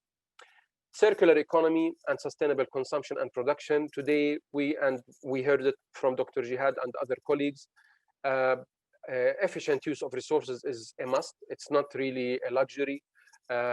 With such expansion on use and big needs for supply. Sustainable mobility, the world is really moving into new sources of transport, and this is quite important in line with greening this option. The Nexus model, we always hear about water, energy, agriculture, and food, but we can have even Nexus models with others. Green energy is really advancing quite quickly these days, and we have to use this opportunity to integrate green energy and mainstream it into other development cooperation opportunities. The role of municipalities. We have the Covenant of Mayors, where we really enhance the municipalities and, if I may say, local administration, decentralization, and deconcentration activities to join forces into greening and minimizing greenhouse gas emissions by ensuring greening partnerships. Today, we just heard, you know, green recovery on many of the presentations. And for us, green recovery is not only a logo. We really need to build back better and come back together, especially after what we have witnessed over the past few months, sadly, with this pandemic. And there is no need really to have a trade-off between economic growth and environment, and no need to rush into high emission industries, mostly fossil fuels, environmentally harmful activities, which will cause biodiversity loss, land degradation, deforestation, waste and pollution, but in fact, be more balanced and really be more green, which means we need to embrace climate change adaptation and resilience.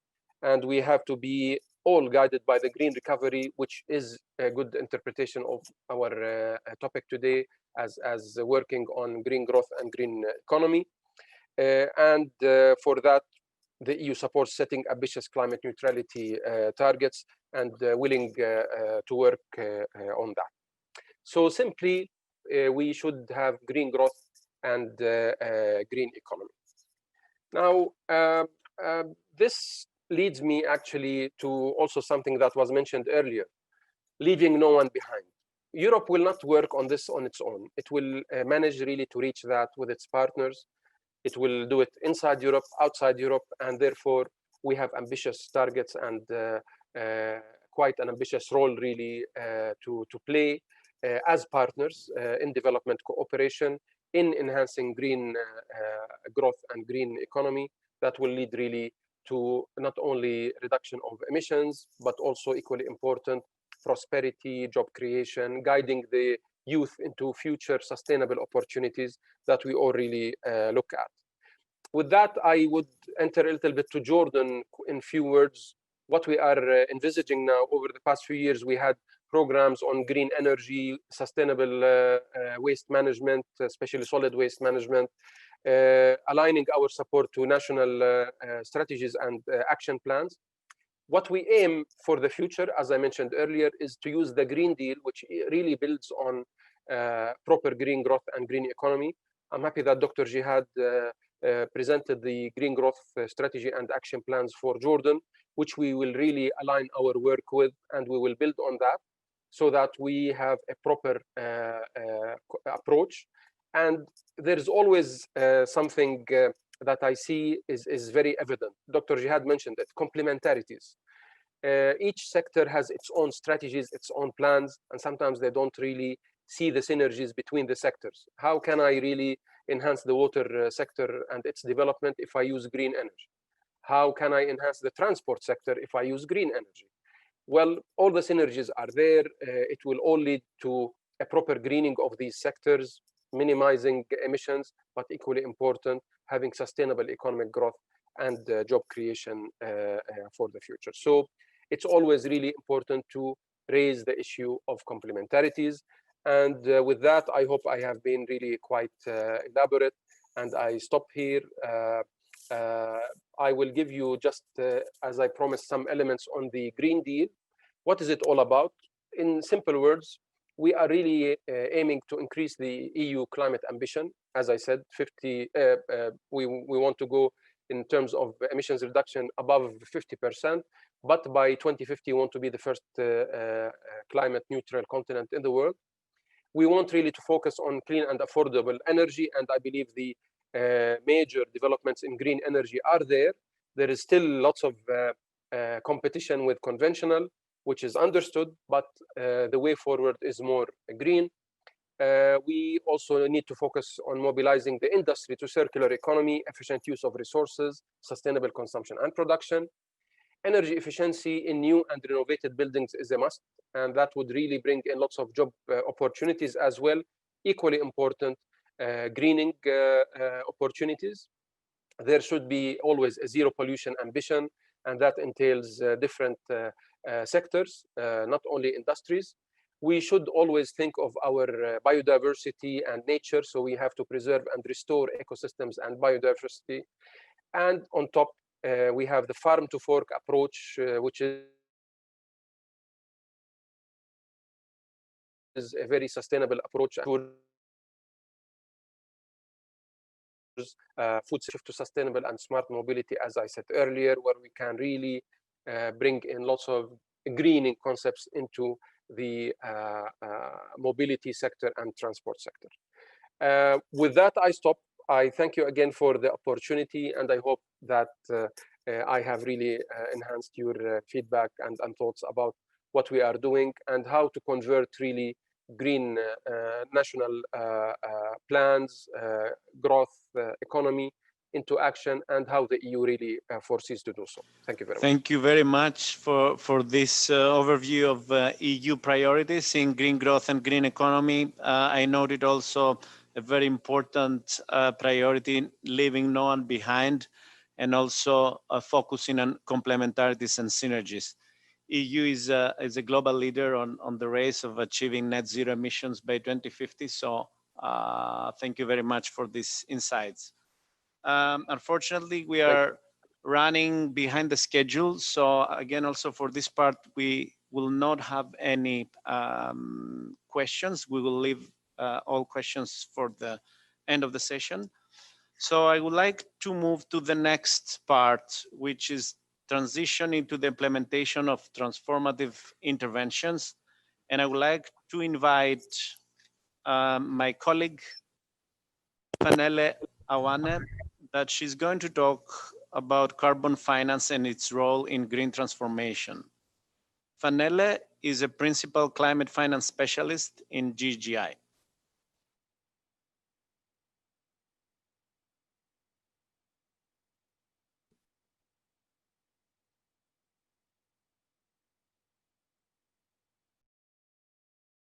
Thank you. And welcome everybody, participants, colleagues. Good morning, good afternoon, good evening, wherever you may be. I'd like to start this third session just by giving a little bit of context about where we are now we've gone through concernant où nous sommes goal setting and planning. en termes de planification et d'identification d'objectifs. Si vous voyez ici, le climat, les finances relatives au climat et au carbone, vous voyez que en haut à gauche que nous avons les objectifs, les LTLs et les objectifs. Nous en avons discuté dans la première section de cette après-midi. Vamos a pasar a las estrategias. Green transformation and the green growth planning that's been going on there. And then the third part, obviously, is the action. So actually the doing. How do you move from the plans to the do's? And we're going to hear about some details about one of our very exciting projects we have going in India in a moment. But if we just take that as a general area of action, and this could be policies or projects.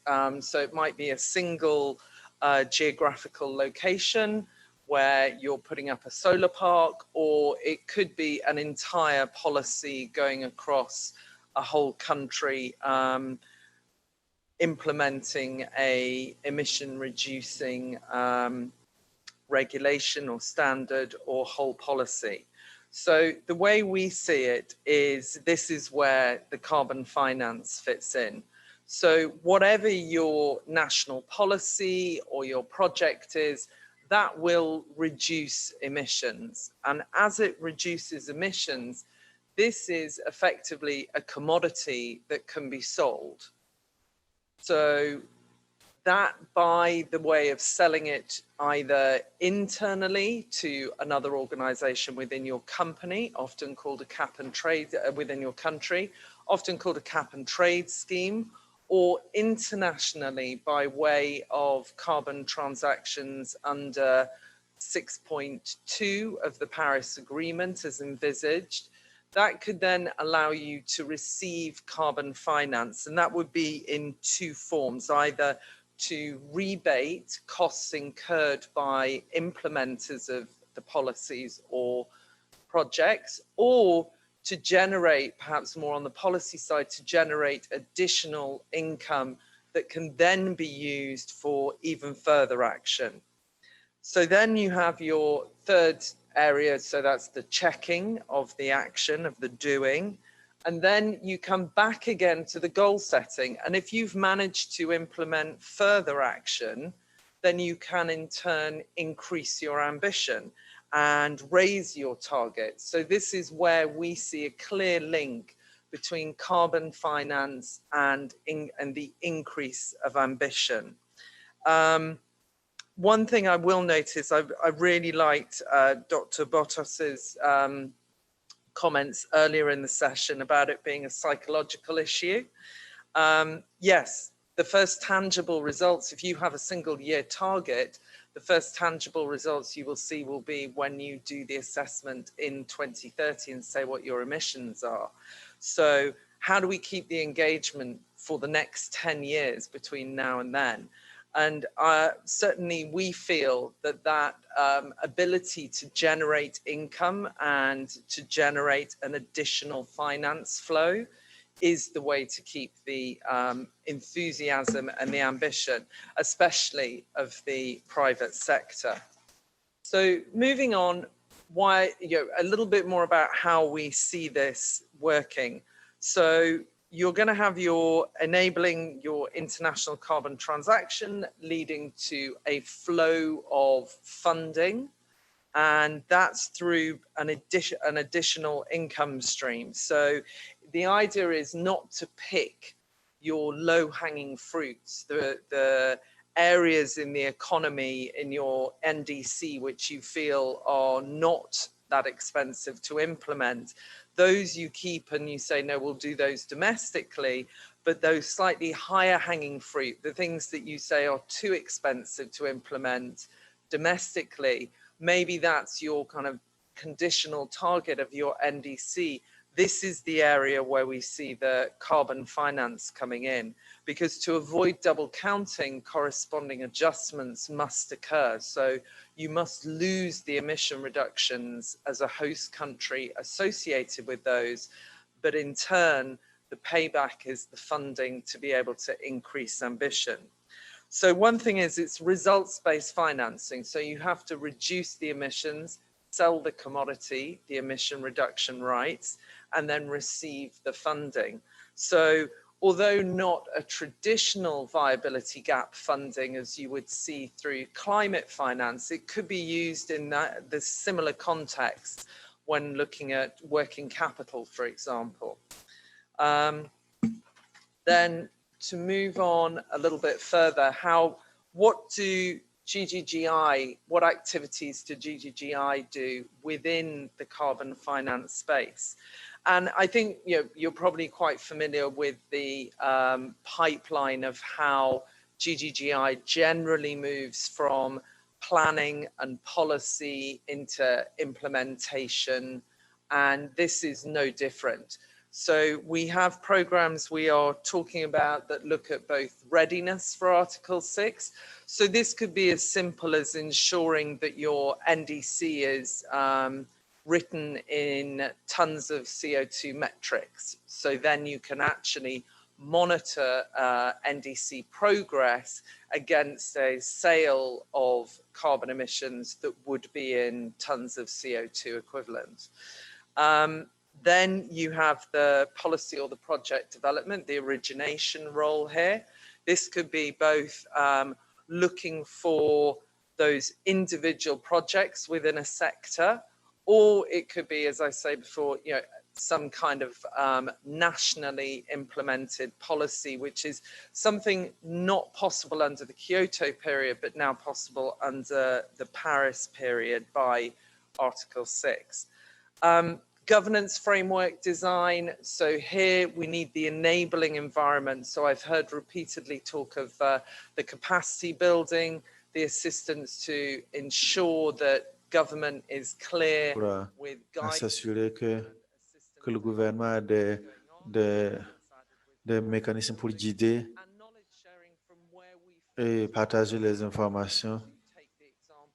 Et nous avons aussi le partage d'expériences et de connaissances. Actuellement, nous avons 2 programmes en cours. Le premier avec le ministère norvégien du changement climatique. Et nous avons une approche nous recherchons des pays spécifiques. Nous ne voulons pas seulement un pays, mais nous voulons l'étendre à plusieurs pays. Le deuxième programme, c'est le programme MAT avec l'Agence de développement, l'Agence d'énergie de Suède. Nous voulons trouver des projets transformateurs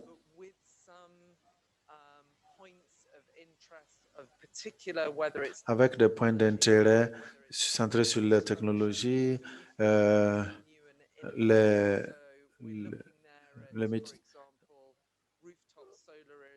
nous voulons, par exemple, installer des panneaux solaires sur les toits, développer des biogaz au Népal, qui a une structure assez importante. Le financement du climat et la taxe carbone, la finance carbone. Ça va être une zone intéressante à investiguer. Je vais terminer avec quelques-unes de nos réalisations. Nous avons soutenu des programmes pour qu'ils soient prêts. Nous avons des lettres d'intérêt reçues du gouvernement. Nous avons reçu des indications de ces des pays qui sont intéressés pour des politiques. Et nous avons aussi des documents papiers qui ont été publiés, qui seront publiés bientôt. Et nous avons une approche politique pour mitiguer les activités en développement. Au Maroc, en Indonésie, au Cambodge et en Éthiopie. Merci beaucoup. Merci beaucoup, Fenella, pour cet aperçu du travail de GGI sur la finance carbone. Je suis content de voir que vous avez fait un résumé entre les différents éléments et les différentes sessions que nous avons incorporées aujourd'hui de la planification et de la détermination des objectifs. J'aimerais maintenant aller à la prochaine présentation. C'est une présentation partagée. Mr. Waghmare, vice-directeur de MSRDC, et notre collègue Jihad, Gulshan Vashistha.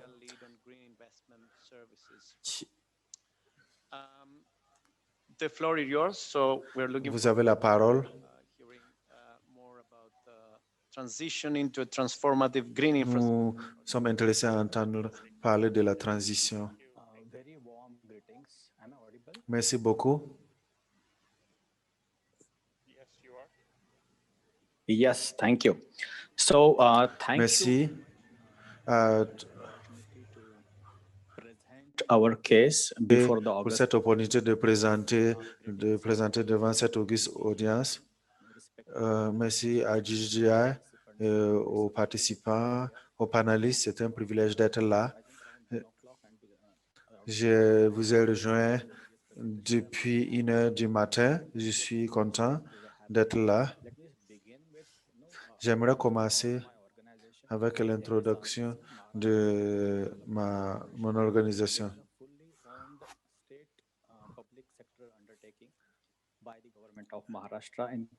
Le gouvernement de Maharashtra, nous avons été commis pour travailler sur des projets spécialisés et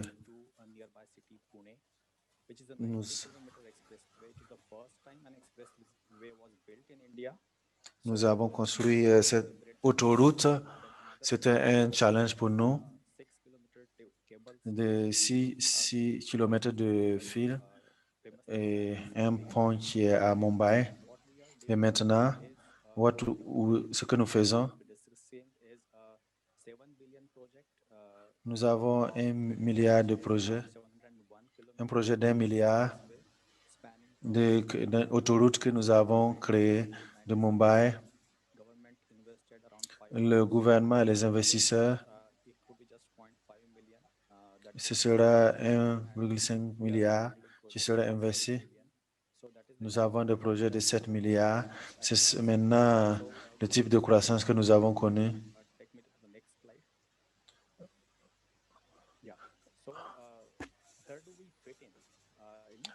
Où est-ce que nous trouvons notre place?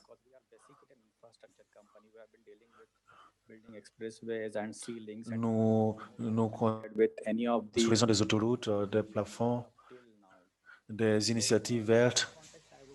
Dans ce contexte, j'aimerais expliquer comment le secteur de l'énergie de Maharashtra, il y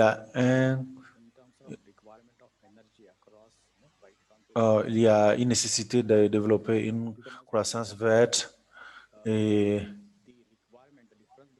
ce qui est requis, que l'énergie fournit et la besoin d'énergie et la production ne concordent pas tout le temps.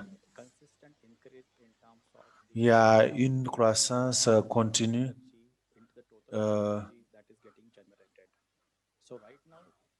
Maintenant, nous avons plus de... Nous voulons installer 11 à 12 gigawatts-heure et nous voulons l'accroître jusqu'à 50 gigawatts-heure dans le secteur. So that was the broader context of the energy. Ça, c'est le contexte général. Et pour ce projet spécifique, si vous voyez Mumbai, à la côte ouest de l'Inde, et vous voyez la capitale de Maharashtra, l'État de Maharashtra, ce projet ambitieux est de connecter ces 700 km et ça passe par des villes et nous allons connecter Delhi à Mumbai. Adjoining this expressway get that enhanced exempt. Cela nous a permis d'améliorer le commerce et l'industrie. Mr. Omar parlait du fait qu'on devait laisser personne pour compte. La philosophie ici est que nous avons cette autoroute, nous avons 20 townships qui seront reliés.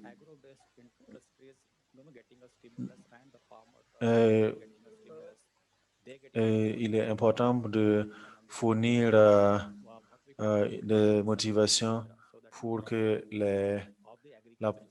la prospérité de l'agriculture puisse augmenter. Cela crée des emplois, des opportunités d'emploi pour des projets comme les projets de construction de routes. Notre focus sera sur de rendre vers les sociétés et d'avoir une mobilité intelligente. Un aspect important, c'est la complémentarité. Quand nous construisons ce projet, nous avons besoin et nous avons collaboré avec des fermiers pour la construction de l'autoroute. Provided access for the gas pipeline. Et nous voulons fournir un accès, l'accès pour les plantations, des plantations à travers tout le pays. GGGI vient nous assister en matière d'énergie solaire.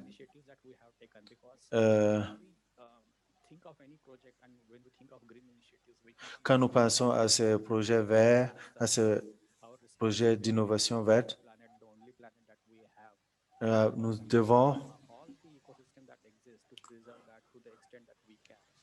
nous pouvons étendre tout cela de la manière dont nous voulons.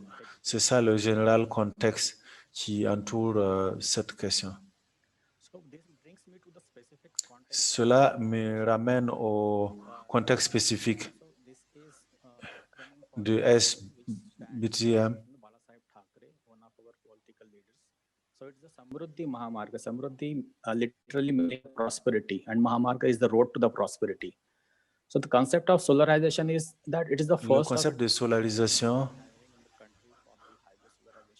What we believe is there are 4 aspects where we can have this. Il y a 4 aspects dans lesquels nous pouvons intervenir. Les partenaires qui apportent des connaissances.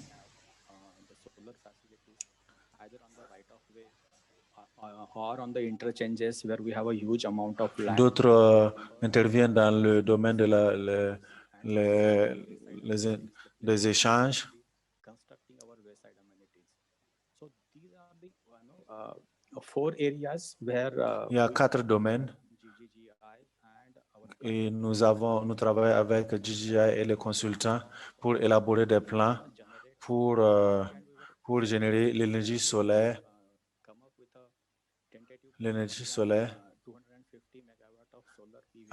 Pour produire 250 mégawatts. Because if you see when I spoke about gas pipeline, quand j'ai parlé du gaz et de la conservation de l'eau, with the knowledge El nivel solar no está para. we could focus on this. We could mobilize our resources and get to a point which actually provides us with an additional avenue for greening of the project, but also contributes and as a stream of revenue to the organization that we have. About more details about the project, I think I invite Gulshan to take us on the transitioning into the transformation. Gulshan. Thank you so much. Yeah. Can you hear me? Okay. Okay. Yes. Thank you so much for a very good insight into the project. So, true to the topic of the agenda, transition to transformation. It's a huge endorsement when MSRDC comes on board and says that they weren't really envisaging to have a project of this scale. This is the transition that we talk about, is to have a more project-specific intervention with our partners, with our, in this case, state-owned enterprise, Maharashtra State Road Development.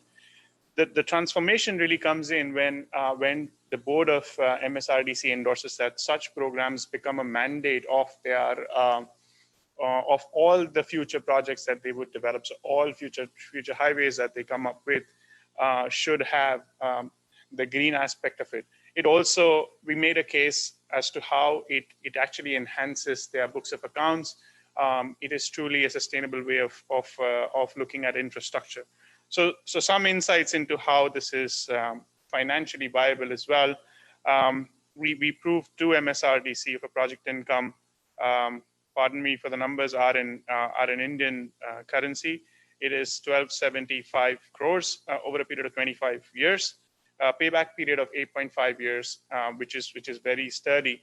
And these are the aspects that got the board interested. But furthermore, with the guidance from the chairman, the vice chairman of MSRDC was very, very interested to look at carbon dioxide avoided with the project. So he was very keen to look at those numbers. He was extremely happy to see the employment that a project could generate, roughly in the magnitude of 850 full-time employment, additional employment that was not envisaged earlier. Of course, this becomes a pathway for future mobility. MSRDC is very high on the innovation index. They're very keen on having future-ready highways. So in preparing for e-mobility, in preparing for the future development plan of MSRDC, the project was the right fit, and that is a success story that we want to talk about. A little bit then on the implementation. The only reason I have the slide here is to talk about COVID has affected us as well in implementing the project. But of course, with strong support from the stakeholders, we were able to take the project to a point where the banks have now provided sanction letters on the project, and we have a very strong implementation plan to take it forward. One of the bigger plans that MSRDC has is on their national meetings, on their annual meetings with the National Highway Authority. They would pitch this project as a success story and try to get this into the national planning as well on all future infrastructure development projects. So that is the transformation that we're looking at a bigger transformation that we could look at from the project. With that, I would stop there for any more questions that the panel may have for us. Over to you, Stelios. Thank you very much, both speakers, for providing these details and insights of really a transformative project on the ground, solarization solar PV on this highway with this revenue optimization business model. Now we have a bit of time, so I'm very glad for that. We will start with any questions we may have from the audience. So we can address a few questions from the audience, and also we have a few guiding questions if we have time to ask our speakers to address.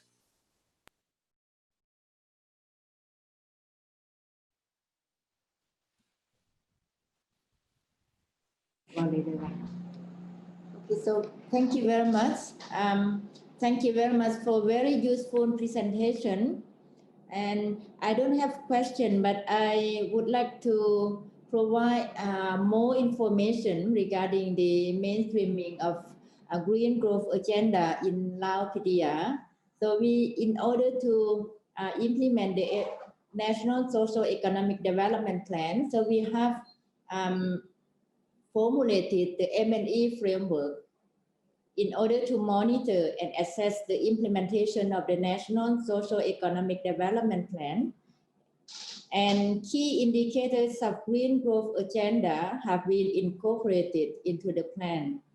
For example, in the 8 NACDP, the 8 plans, so 22 indicators have been incorporated into the plan. And 22 indicators continue to incorporate to the 9 National Socio-Economic Development Plan, and we add more 11 indicators. So totally, there are 33 indicators of Green Growth Agenda have been incorporated into our development agenda for the next 5 years. So thank you very much. So perhaps Dr. Jason would like to have comment, because we have many progress in our country. Right. Right. Thank you, Madam Phonevanh. So in addition to the indicators, Laos is putting on targets for these indicators so that they could track the performance of these green growth. And also another thing that I want to make a note of it is that because the green growth is very much cross-sectoral type of work, a lot of coordination is required to plan the growth along with the line ministries. So Lao MPI, Ministry of Planning and Investment, they plan to establish Green Growth Promotion Center, and through Promotion Center, they want to collaborate with other line ministries to achieve tangible results here. So that's it from Lao side. Thank you very much. Thank you for the additional information. Good to see our colleague, country rep in Lao PDR there, and thanks for these insights shared with us. We have a question from Shumais, if I pronounce well. I would like to ask on the benefit of technology cooperation between technology advanced countries and developing countries, including small island countries, mutual benefits. So my understanding here is it's a question about how we can enhance technology cooperation and technology transfer from advanced countries to low-income countries. Any of the presenters that would like to address this issue?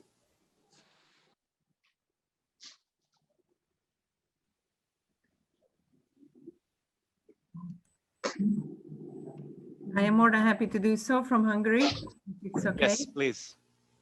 I think it's extremely important. Hungary is engaged in international climate financing, especially in Asia and African countries, but our new focus areas at the Western Balkan countries. And we usually give kickoff support to technology transfer, especially in the water segment, water utilization. And so far we have been pretty successful with respect to the fact that, for example, there is a Hungarian innovation which really allows the soil to absorb more humidity and keep it next to the roots. And this climate finance project that we did more than 2 years ago started in Morocco, and currently it spread, the Hungarian innovation spread all over in African countries on a business case. And I think it's very important to introduce something that can be used for adaptation to extreme aridity in agriculture, and then it can easily spread when people see the tangible results of a technological innovation. So I think it can and should work, but vice versa also, because I think the local knowledge that people have in these areas can also be turned into very good technologies. So we always keep saying, even in Hungary, that we have to go back to the roots, how our ancestors in Hungary were doing flood management 200 years ago, because they experienced it before the dam systems were built, and what measures they were taking, how they were managing agriculture. And it seems like that ecological agriculture is coming back to Hungary as well, compared to intensive agriculture that used to be used. So I think international climate finance, which focuses on technology transfer between countries, can be extremely useful in spreading climate change related positive technologies. Thank you. Thank you. Great to see these examples of transformative green projects that are replicated and upscaled and transferred from advanced countries to low-income countries. I see there are not so many questions from the audience, so we have a few guiding questions to trigger some discussion here. Yeah, the first, related to the first part, I would like to ask what are the critical factors for the successful development of an LT-LEDs? And I was wondering if Dr. Perrin from AFD could share his thoughts on that, based on the experience of AFD supporting a variety of countries to develop their low emission development strategy.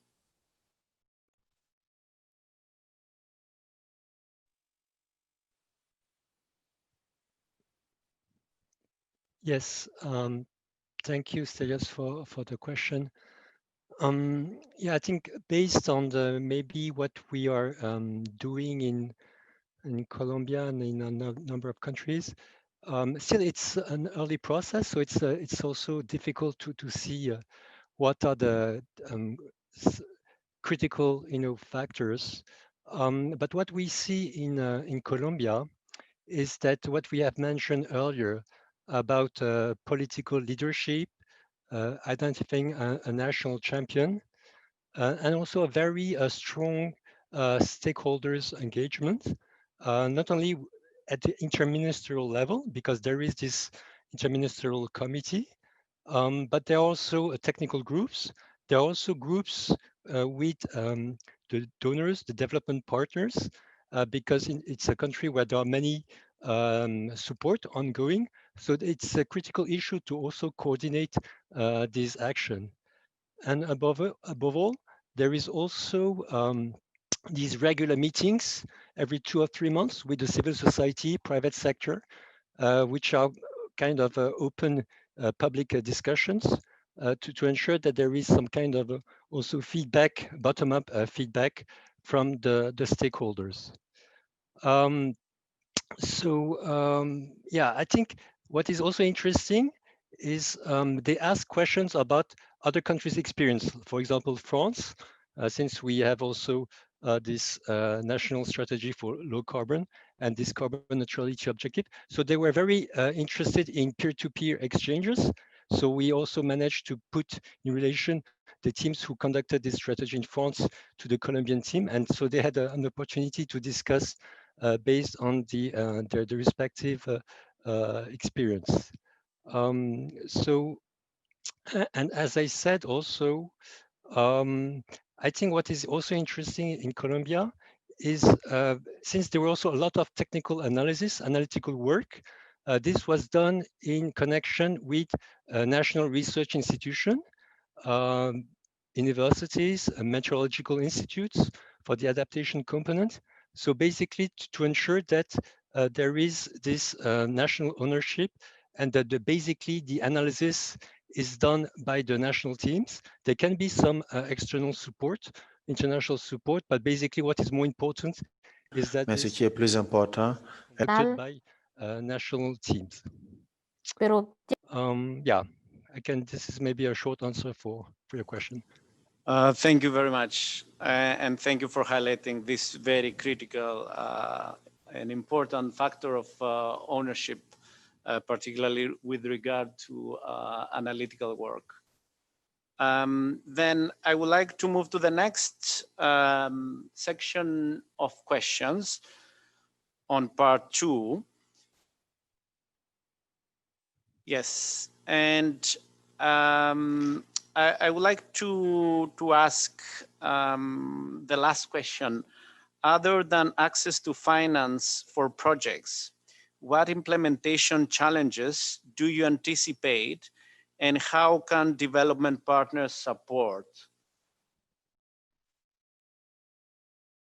I would like to ask our speakers from Jordan and EU delegation if they have any thoughts on that.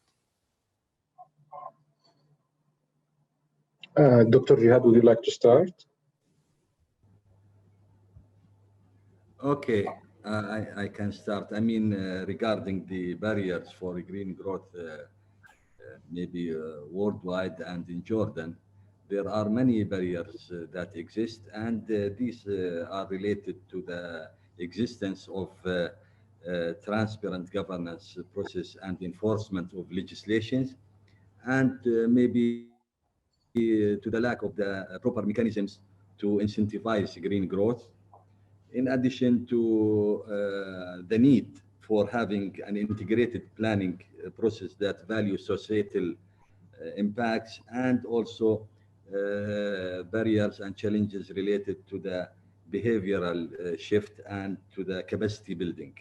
I mean, during our process of developing our policies, whether the National Green Growth Plan or the Green Growth National Action Plan, we noticed some challenges, and these are related to the lack of relevance between the green growth and the sectors.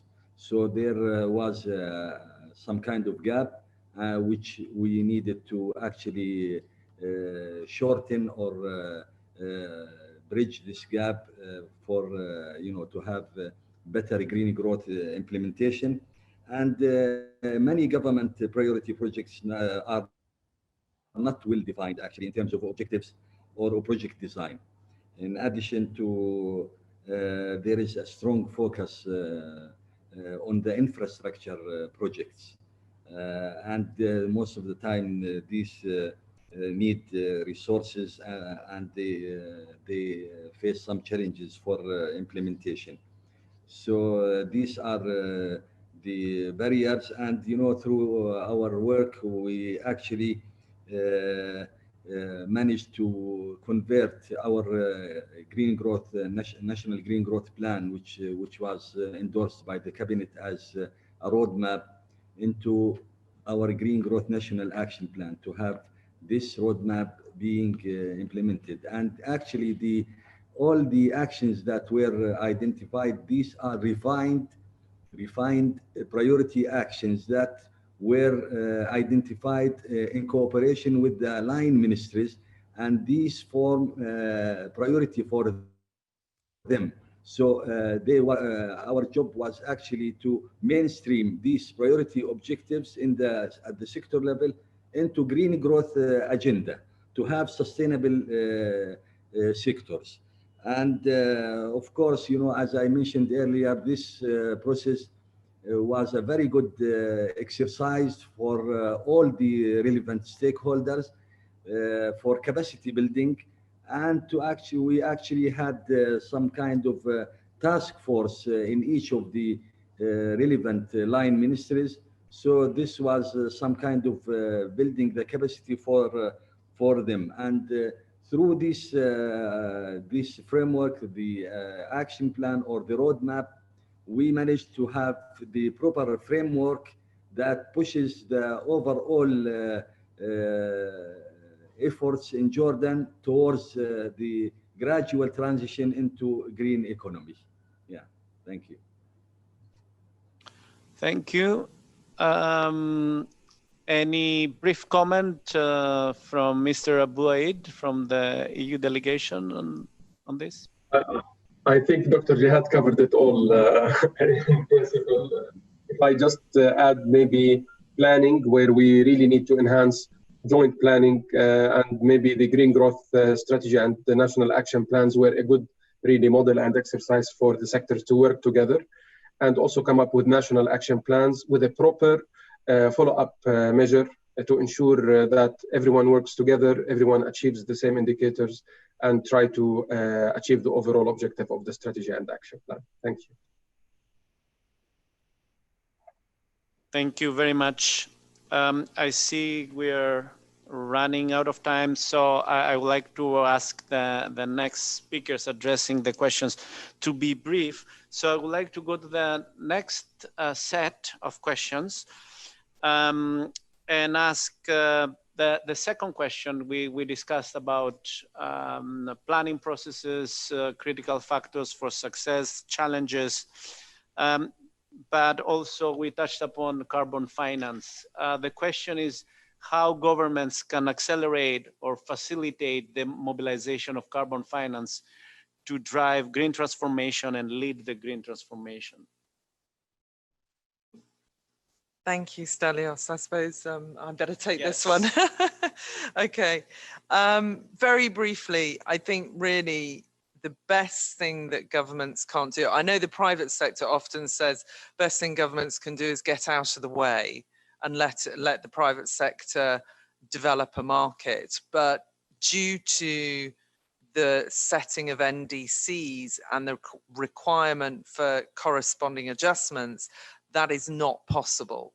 Governments will have to be involved within every transaction to ensure environmental integrity and no double counting.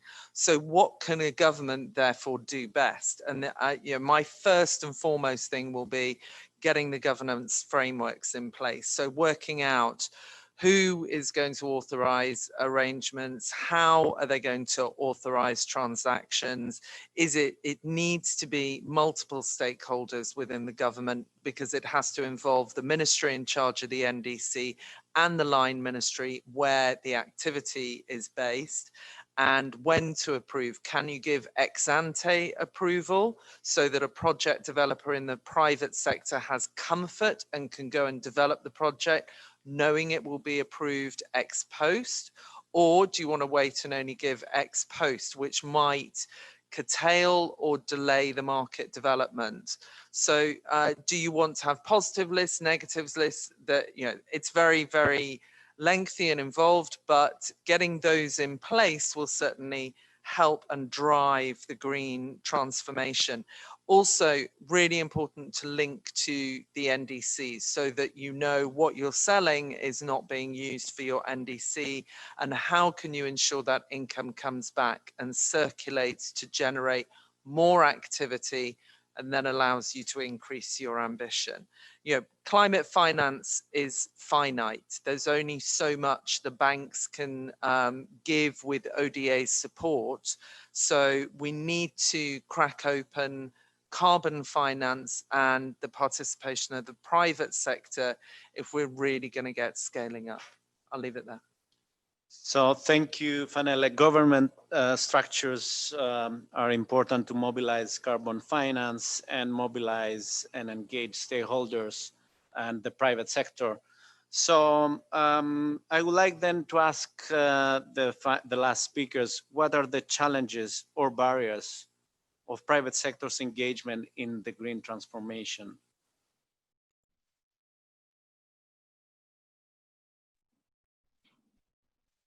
I guess, Gulshan, you want me to add to that? Yes, please go ahead. Yeah, so I'm Vijay Waghmare here from India. I think more or less it covers the entire gamut what has been discussed by Dr. Jihad and the other speakers earlier. Because what government doesn't provide become the barrier for the private sector. Like if you don't have a transparency in whatever you are doing, if the planning is not integrated planning, then it becomes very difficult for the private player to initiate whatever green initiatives that he has to do. And obviously the capacity building part, not only at the private sector itself, but at the government sector. Because when we were speaking earlier about giving opportunity to the private sector, we also expect that the private sector has the capacity to do what it is allowed to do.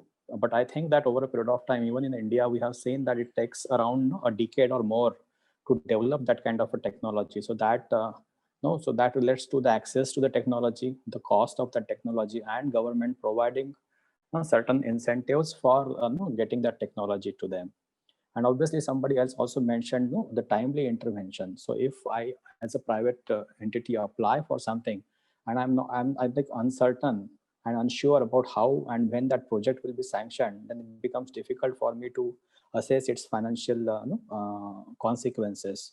And most of all, when we presented our model, so I think it is necessary to develop this kind of models by the governments where they can demonstrate to the private sector that these models can be successful, they can exist, and they can be financially remunerative also.